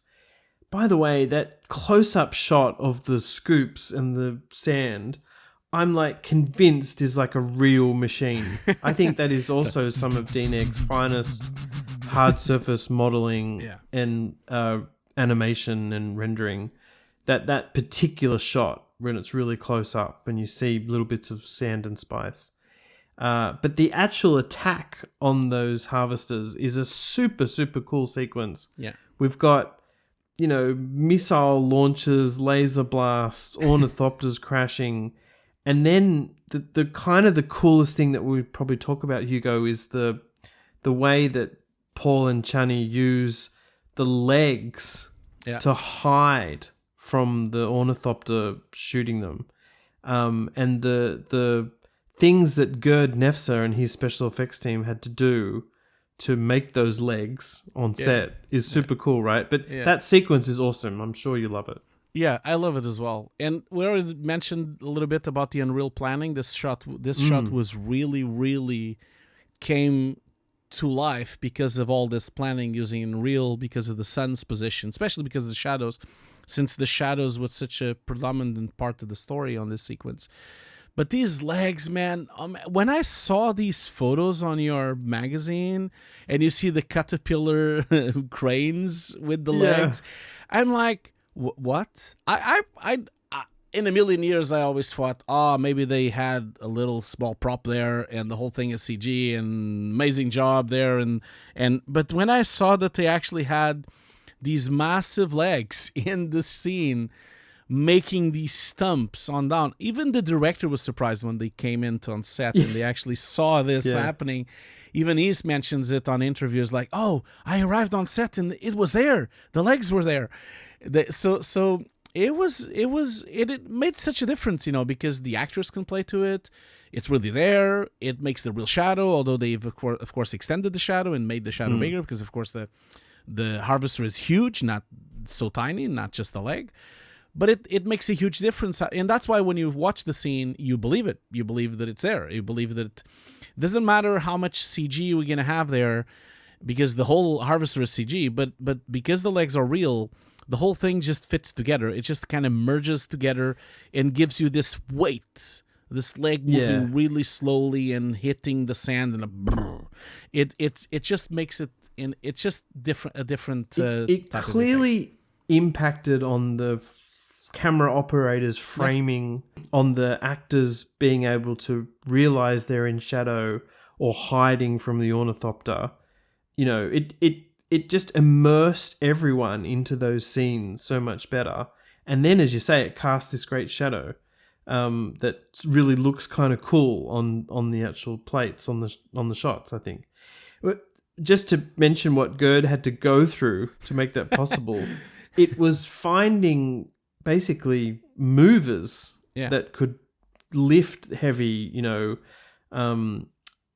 basically legs. I mean, some of them were made out of material, but he also had to get people to drive them safely. Yeah, I think that was one of his big challenges. They're really heavy. And, he brought in some old friends, and remember they're filming this in the desert, so it all has to be orchestrated and as you say, carefully planned. But, super cool that he did that, and then Denis did a stellar job on that work. I will say this, Hugo. There is something about that sequence that I reckon I have to watch the film one more time and maybe read up about it and try and listen to the dialogue. Let me know if you felt like this didn't quite make sense, and I really hope someone jumps in on the comments and says, Ian, you're an idiot, you completely missed something. So they do a great job of, dispatching some of the Harkonnens and dispatching the ornithopter, which is protecting the harvester. And then the harvester gets to a certain position, and the Fremen have these amazing laser cannons that shoot at the harvester.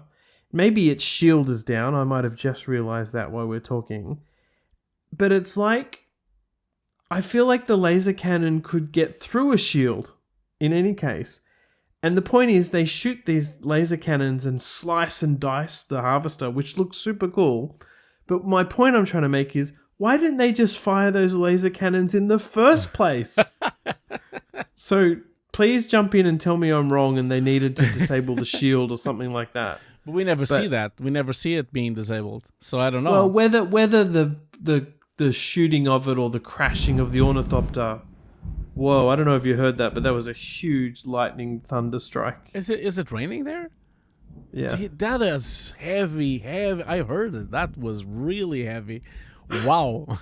That was big. That was super big. I'm fine.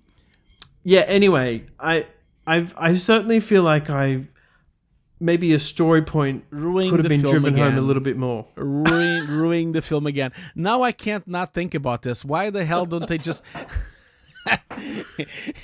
It's the same thing with Star Wars, the third one, Star Wars. No, the last Jedi, when they use the ships to cut in between ships. Sure. When they use the hyperspace to cut half, and everyone was like on the comments and on social media saying, why didn't they do that always? Why didn't they just did that? Why didn't they do that to the Death Star the whole time from the very first film? Yeah. And you're just ruining the film now, because we had to have this sequence between them. It had to be scary. It had to look like they're going to die. Come on, it's on the script, Ian. It has to happen. No, I love it. I actually literally love those laser things. But I can't quite follow. I have one why better they for you. Don't just shoot it straight away. I have one better for you. They have 97 atomic bombs, right? Okay, they have 97 atomic bombs. This is so easy. Just send the 97 to the whole Harkonnen planet, and that's it. It's it. It's done. It's done. They're all dead. That's it. Like we don't have to continue this film. It can just be over like this in 20 minutes. So, job done. All right. Let's move on. But one last thing I would just want to mention about this thing with the feet. Again, just like on the worm riding and the helicopter. Again, the key factor on this is to have it outdoors, and that's why this works so well. Good point. Because they're shooting it outdoors, they're not using a studio, they're using natural light. And this is using it on the Jordanian desert and Abu Dhabi's desert. mixture of both. They used both of them extensively on this film. But using real sunlight, of course, produces a lot of problems because you have limited time and you have to rush because you need to catch the sun at a certain time. And if you don't like the shot, you need to probably wait for the next day to shoot at that exact time again. But man, it looks so much better when it's real light. There is no way any studio in the world can make sunlight look this good. It's just not possible. Yeah. It doesn't matter if you use huge 20K lights or if you use 10 20K lights or if you use an LED screen. It will never look as good as this because this is the real sun. It just looks so much better. And specifically, of course, this is what you mean. We mean harsh sunlight. Yeah. And that is why in the first film, there was a lot of commentary about the sand screens. Yeah. And like, okay, but they could still be blue screen or you could shoot it indoors and do, compositing that way. Yeah. But the outdoor harsh sunlight on those sand screens certainly helped with integration. And they used them again on this film. Yeah. They also, by the way, used blue screens and black screens and other screens. Yeah. But you did right. Especially on Giedi Prime, there's a lot of blue screen going on there. So, So, Hugo, I mean, I think I said my favorite sequence in the film is that opening eclipse stuff with the Harkonnens, the floating Harkonnens. A very close second is the sequence on Giedi Prime. Yeah. Which is essentially the battle between the nephew, that's Austin Butler, and these prisoners as a birthday present for the nephew, right? But the landmark stuff in this sequence is the fact that we're on this alien world that's essentially black and white. Yeah. Filmed by Greig Fraser with some infrared approaches. Yeah. And it just has this incredible look, which had a big visual effect component to it as well. But, so stark and so different. It just popped, didn't it, this sequence? I've never seen anything like that. Of course, it has to do with makeup as well, of course. There's a lot of makeup involved as well. But it is so white. It's so white that when I watch it on the cinema, and then especially that first scene that you see Butler coming in, the doors open and you see his face, and it's darkness, and then the light just shows up his face, and the music and Zimmer just goes, it just shakes the cinema. That is some like next level stuff. For a while I didn't really knew how they did that. I thought kind of like that was post production and it was like VFX, and I didn't really knew about the infrared thing until I read the magazine or I read your magazine as well. When I started researching, I know that Greig has made a few of these kind of projects before in the past with Zero Dark 30 and Rogue One. He has experimented with this kind of look before in certain on other projects. We've talked about this kind of look as well with another film with Nope as well, and of course Ad Astra as well.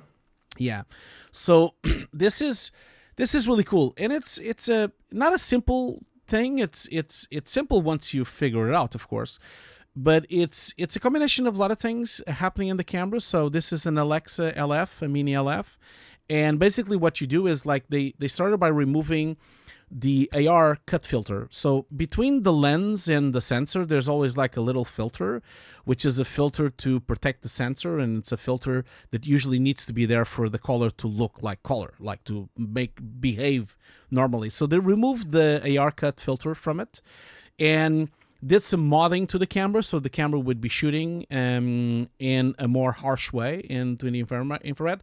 And then this was combined with a filter, like an AR filter, which is, they called it an 87C. I don't know what that means, but it was supposedly a filter that already existed. And that filter then would cut all spectrum of light and only let through infrared light into the sensor. And of course, there was a little bit more desaturation happening in post because still some color went through.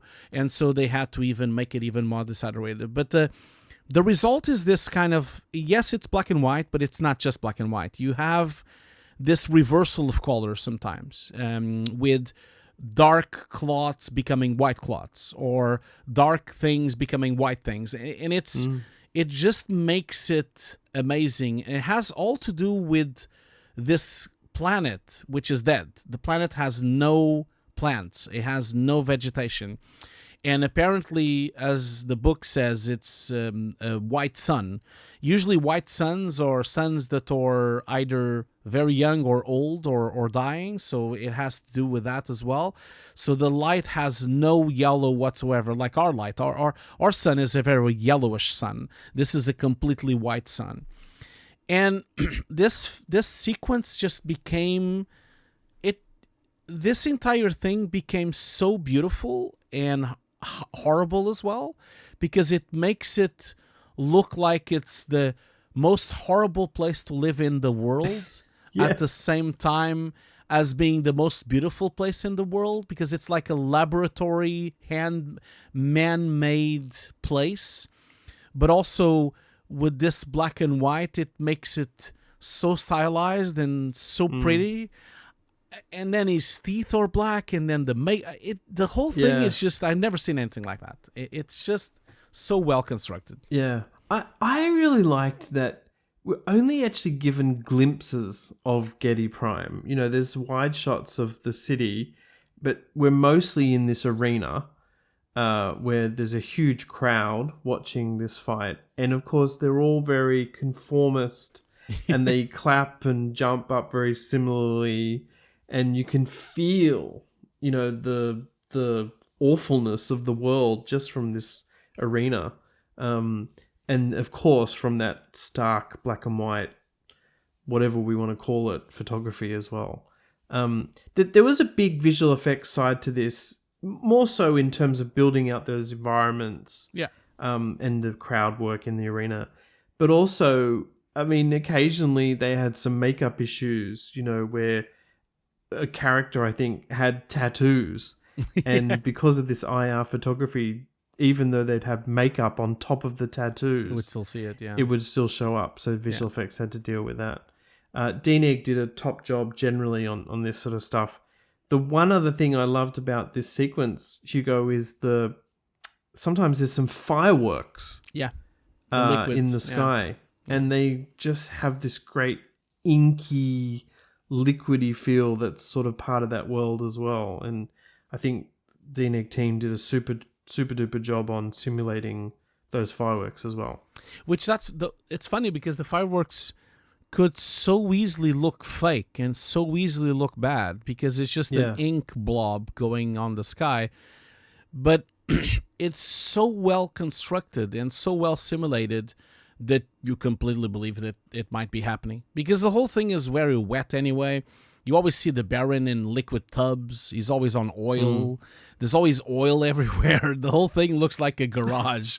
The whole thing looks like a car garage with oil pumping everywhere. So it would make sense if there's oil in the sky. Why not? Yeah. And as I understand it, I mean, possibly Denis or the production had done a ton of development work on these fireworks and what they would be.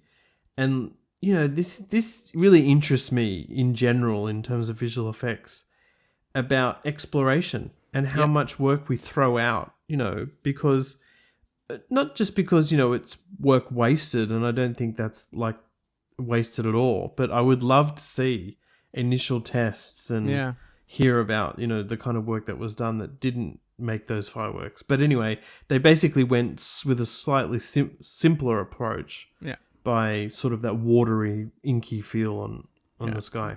My favorite shots on this thing, of course, the whole thing is my favorite, the entire thing. But these moments where we go from indoors to outdoors is really amazing. The amazing thing about it is that because, you know, you could have faked it. You could have just like, you know, shot with real camera, normal camera, color. And then because when they are indoors, it's colored. You just see their skins. And then when you're outdoor, you see this infrared thing. And they could have faked it. They could have just moved the camera all in color and just in post-production, color correction, try to get the AR look by doing compositing and doing rotoscoping and doing painting and grading and all this. But no, they didn't do that. Like, especially this amazing shot because, of course, it has to be more complicated because it has to be perfect. So it's an amazing shot of the Baron coming out of the room, and he's in full color, and then as he goes out, the sun hits, and then he becomes black and white, and his colors reverse. This happens also with the what were her names? The Genevieve? What are their names? The Bene Gesserit. Exactly. With the Bene Gesserit, that happens also with them as they are walking through the corridor and they have black cloth. And as they walk out, they become white cloth. That would be quite a difficult task to do in VFX, and not a difficult task, but a lot of work and a lot of time meant with that. And they used a really clever way. They used the stereo rig with 2 cameras and a mirror. Just like you would shoot left and right eye, they would use one camera with the normal sensor and the other camera with the AR sensor and the AR filter. And then, of course, the left and right mirror, they had to line it up so that it would be as close as possible, so they don't have so much deviation in stereo. So basically, faking it so it's as close as possible together. And of course, there's a little bit of deviation, but it's only used as a transition anyway. So you can use the light coming through as the transition wipe between the 2 sequences. And no one will ever notice that you're swapping using the wipe of the sun, because you're so in the shot, you don't even notice that there is like a slight perspective shift between the 2 eyes. But this is so smart. This is so smart. I think we've seen this before as well with Nope. Nope also had this kind of methodology with the mirror. Maybe that's where Greig brought that technology forward, because he maybe saw that on Nope. But it's really smart, and it made all the difference. Those 2 shots of them becoming black cloth to white cloth and the Baron becoming white, they're just like, really, I've never seen anything like that. They're really cool. No, it's out of this world, and very deliberately so, and pulled off beautifully. And of course, you want to spend more time there. Yeah. And so hopefully we might, I guess. Or the Baron is dead. Not. Oh man, it's not cool. The best part of the film. The best part of the film is him. Oh, you don't think he's dead? Oh, maybe he's not. You're right, because he recovered. You're right, because he recovered from the last time we thought he was dead. And yeah, you're right, because we also thought he was dead on the first film, and then he wasn't. We'll see. We'll see. You're right. We'll see. Now someone is going to write on the comments, I've read all 7 books, and they I don't know how many books there are, but I think there's a lot of books actually. Hugo, the big conclusion of the film is, of course, this battle on Arrakis, which is huge. I mean, we've got the launch of the atomics that creates basically this huge nuclear explosion. We've got the arrival of the worms during a dust storm created sort of by the atomics. I think that's how it plays. They also encounter a huge number of soldiers on the ground and these landed spaceships, including that highly reflective one, chrome one, in the desert landscape. I mean, I was watching the sequence and thinking, oh my God, I want to ask Denis about the chrome ball reflection thing. You mean the HDR spaceship? Yeah. There's some fun details in the article about that. But really the main thing I want to say about this sequence is it is a huge third act sequence that doesn't fall into the trap, in my opinion, of some of these third act sequences in some of these big films that we've been covering over the years. It's measured, it's exciting. I mean, there's definitely some curious moments of Paul's behavior there, so that's more of a story point. But I just really loved it. One of the things I was fascinated to hear about was basically those soldier battles are completely CG. Yeah. Carried out via motion capture and then orchestrated by Denis. They did a one-er in the first film that was pure motion capture and CG as well. That was really, really cool. And actually it ties in with this moment in the second film, because instead of finishing on a face shot of Paul, we finish on the shot of Chani, who's also, showed her moves. Slicing and killing, Yeah, slicing and dicing. But you see how cool only a couple of years apart, and how much better this shot looks. It is even better. Yeah, it's even better. The first one already looked amazing, and I was like, okay, but and we also were surprised to find out that it was full CG. But this is even a step further. It looks even more real, as if you even can do that. But it happened. Like when I now look at the old version, I'm like, yeah, this one is better. Like I don't know why. It just looks better. It looks more real. The whole thing is just more dusty and more gritty and more the whole thing, which is awesome. There's also some very cool moments here as the battle sort of progresses, where I think we're in sunset, or at least there's lots of fires burning, and so the color palette changes, and we go to the Arrakis city, and there's that other kind of battle there. I also like that a lot for the smoky, hazy look and feel of those shots. Yeah, absolutely. Absolutely. Now, that entire sequence is the whole thing, the construction of the it's funny that you were saying about the not a fight sequence like we usually get sometimes on Marvel movies or DC movies, which it's just long and just lags and continues and continues and continues. There's a lot of those moments in this film which is really deliberate and really well made. Like, I'll give an example. When Josh Brolin is going to fight finally Batista, they're going to have this final showdown. And you're thinking, oh, okay, we're going to have a half an hour of fighting now. And it's just one slice with the knife and he's dead. It's like 20 seconds. And it's so cool. Like, I'm like, yes, this is how it should be. Almost like a samurai fight. And this entire final sequence looks and feels like this, The nuclear explosion happens. It doesn't even look like a nuclear explosion. I think they did an amazing job creating something that looks like nuclear, but maybe it's like a mini nuclear bomb, which you would have on the future or something. Yes, well, remember this. Denis obviously was also working on Oppenheimer at the same time. And I think they may well have... I don't think they knew what the other part of the studio was doing. Not. Yeah, probably not. But Oppenheimer possibly had a trailer that showed the nuclear explosion, so they couldn't go that route. Yeah. So they actually, probably at the request of Denis, went a bit more stylized and actually referenced Akira, in this sort of anime look, which I really works in the film. It does. It's super duper works. Yeah. It does, because you think, Oppenheimer, of course, it had to look like the real one, but this one, you're thinking, oh, maybe this is a futuristic nuclear bomb from 10,000 years ago, 10,000 in the future, and it's like a micro nuclear that only hits that little part and makes no radiation. It's only that. And so it's like a mini nuke, which explodes like a massive TNT explosion. And I really bought it. I thought it was beautiful, especially the framing with Paul Atreides looking at it from behind, like you would see him in front, silhouetted in front of this explosion. That is a trailer shot. That's a poster shot right there. It's a massive, massive shot. Here's a fun tidbit that nearly made the cover of the latest Befores and Afters magazine, because it was a beautiful shot, and maybe in another life we'll do a magazine that has two alternate covers. An alternative cover, yeah. That would be cool. You heard it here. There was going to be a new alternative cover of issue 23. Yeah.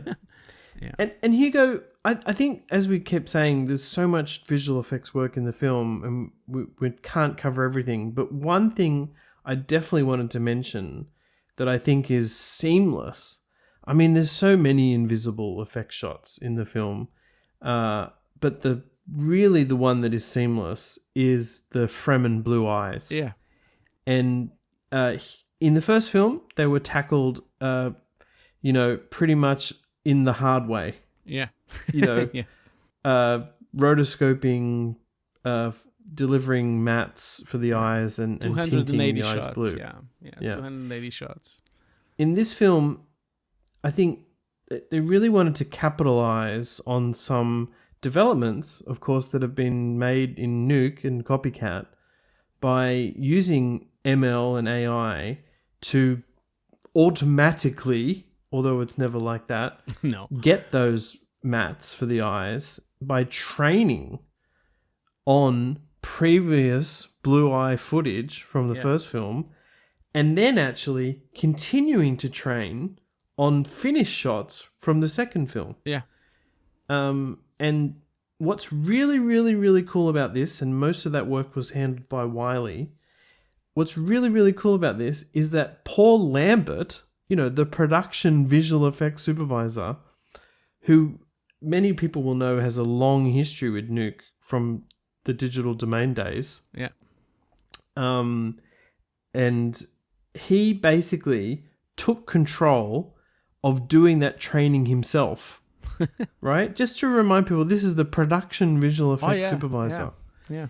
And so I really like that commitment, and I think the result is also awesome. What do you think about that approach? And, obviously copycats coming into its fore right now. A lot of people think that VFX supervisors don't work on the box anymore, but they do. Like, a lot of times they do. And this is another proof of Paul is really on it, and he's still using Nuke, and he's still working on these shots, which is really great testament for how an amazing artist he is.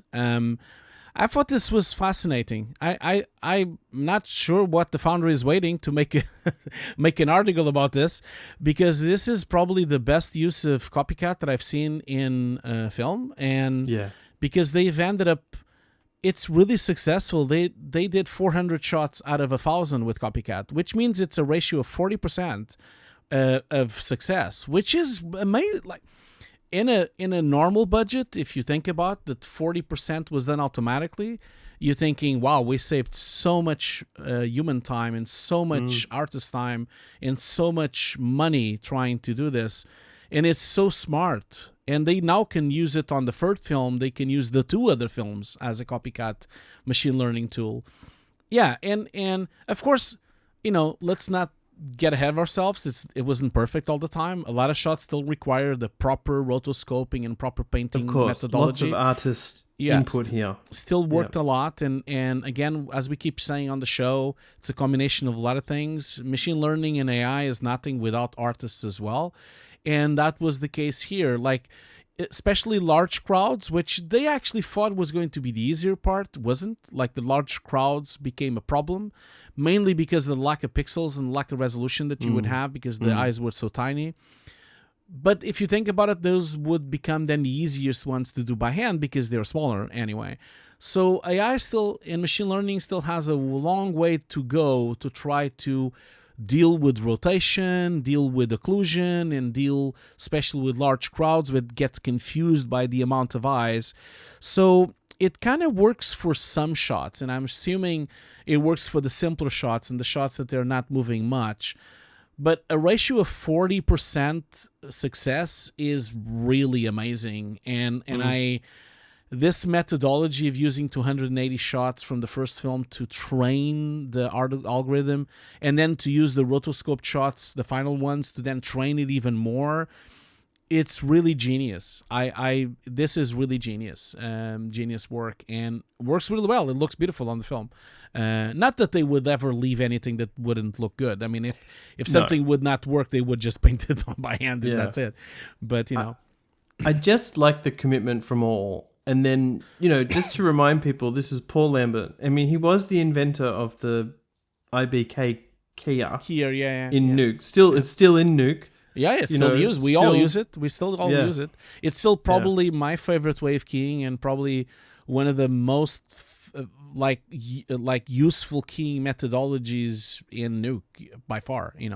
And also like the only one that has no licensing. So IVK is not a licensed software like Primate is, or like all the other keys usually have softwares behind, other companies behind. This is a proper gizmo. It's like a script that was made by an artist that was shared by everyone and then became part of Nuke, which is amazing. It's really amazing. It's a massive contribution to keying inside of Nuke, Well, Hugo, they're the main visual effects sequences we're going to talk about. Yeah. There are many others. Oh, yeah. I really hope people will check out the magazine. There's some fun stories in there. Jump into page 78, where there's like an entire list of things that are still missing that we didn't talk about.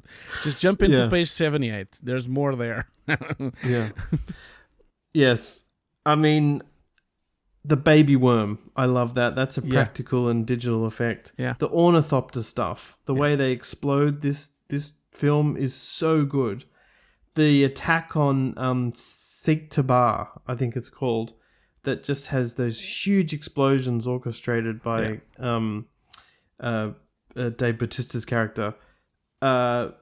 Oh my God, Hugo! I can't even mention them all. What's one of your favorites, just to finish it off with? My favorite shot of the film, I don't want to sound it making like it's smaller, but it is smaller in hindsight when you think about all the other shots, is this shot when Paul is going to meet the elders and he's walking through the desert. You see the heat wave and you see the worm jumping behind him because he's leaving. The worm is going away because the worm, of course, used it as a riding mechanism to come to that place. That shot is just amazing. The focus, the worm is behind, the sand is jumping, the Hans Zimmer music is going all Hans Zimmer-fied, all going full blown. That is a shot like, Jesus, that's a beautiful shot. That is a beautiful shot. It's absolutely beautiful. I'm assuming it's like location wise and then CG behind. I haven't seen the breakdown, but that's one of my favorite CG shots and VFX shots on the film. And it's such a simple shot, but it's such well framed and so beautiful, Yeah, great work by Denis there. I think that's an interesting leaping off point for people to jump on the comments and talk about how do worm riders get off the worm? Because it's obviously not something shown in the film deliberately, right? We don't need to see that. But it is something I've read occasionally on social media that people go, will we ever find out how they get off a worm? Do they just jump? Does the worm stop? Like if it was like a bus stop, it was just stop and let them come out? You know? Yeah, you're right. I don't mean to be here ruining the film again, Hugo, but that's just one aspect that people have been talking about.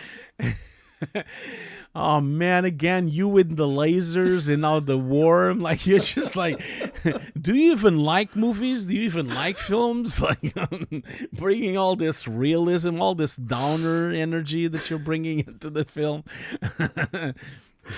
Yes. On that note, Hugo, we should wrap up this epic Dune Part 2 episode of VFX Notes. It's been a lot of fun talking to you about it. And hopefully to everyone out there, we've included some fun stories about the visual effects. But please go and check out those other resources from American Cinematographer. Obviously, I'm going to plug Befores and Afters magazine. Go for it. Number 23. Yeah. I'm so happy, Ian, that we've made the episode and it's actually shorter than the film. That's really good. Right. Maybe there's Dune Part 2, 2.5. Let's do it. Thanks, Hugo. Thanks, everybody. Thanks, Ian. Bye for See now. you later. Bye.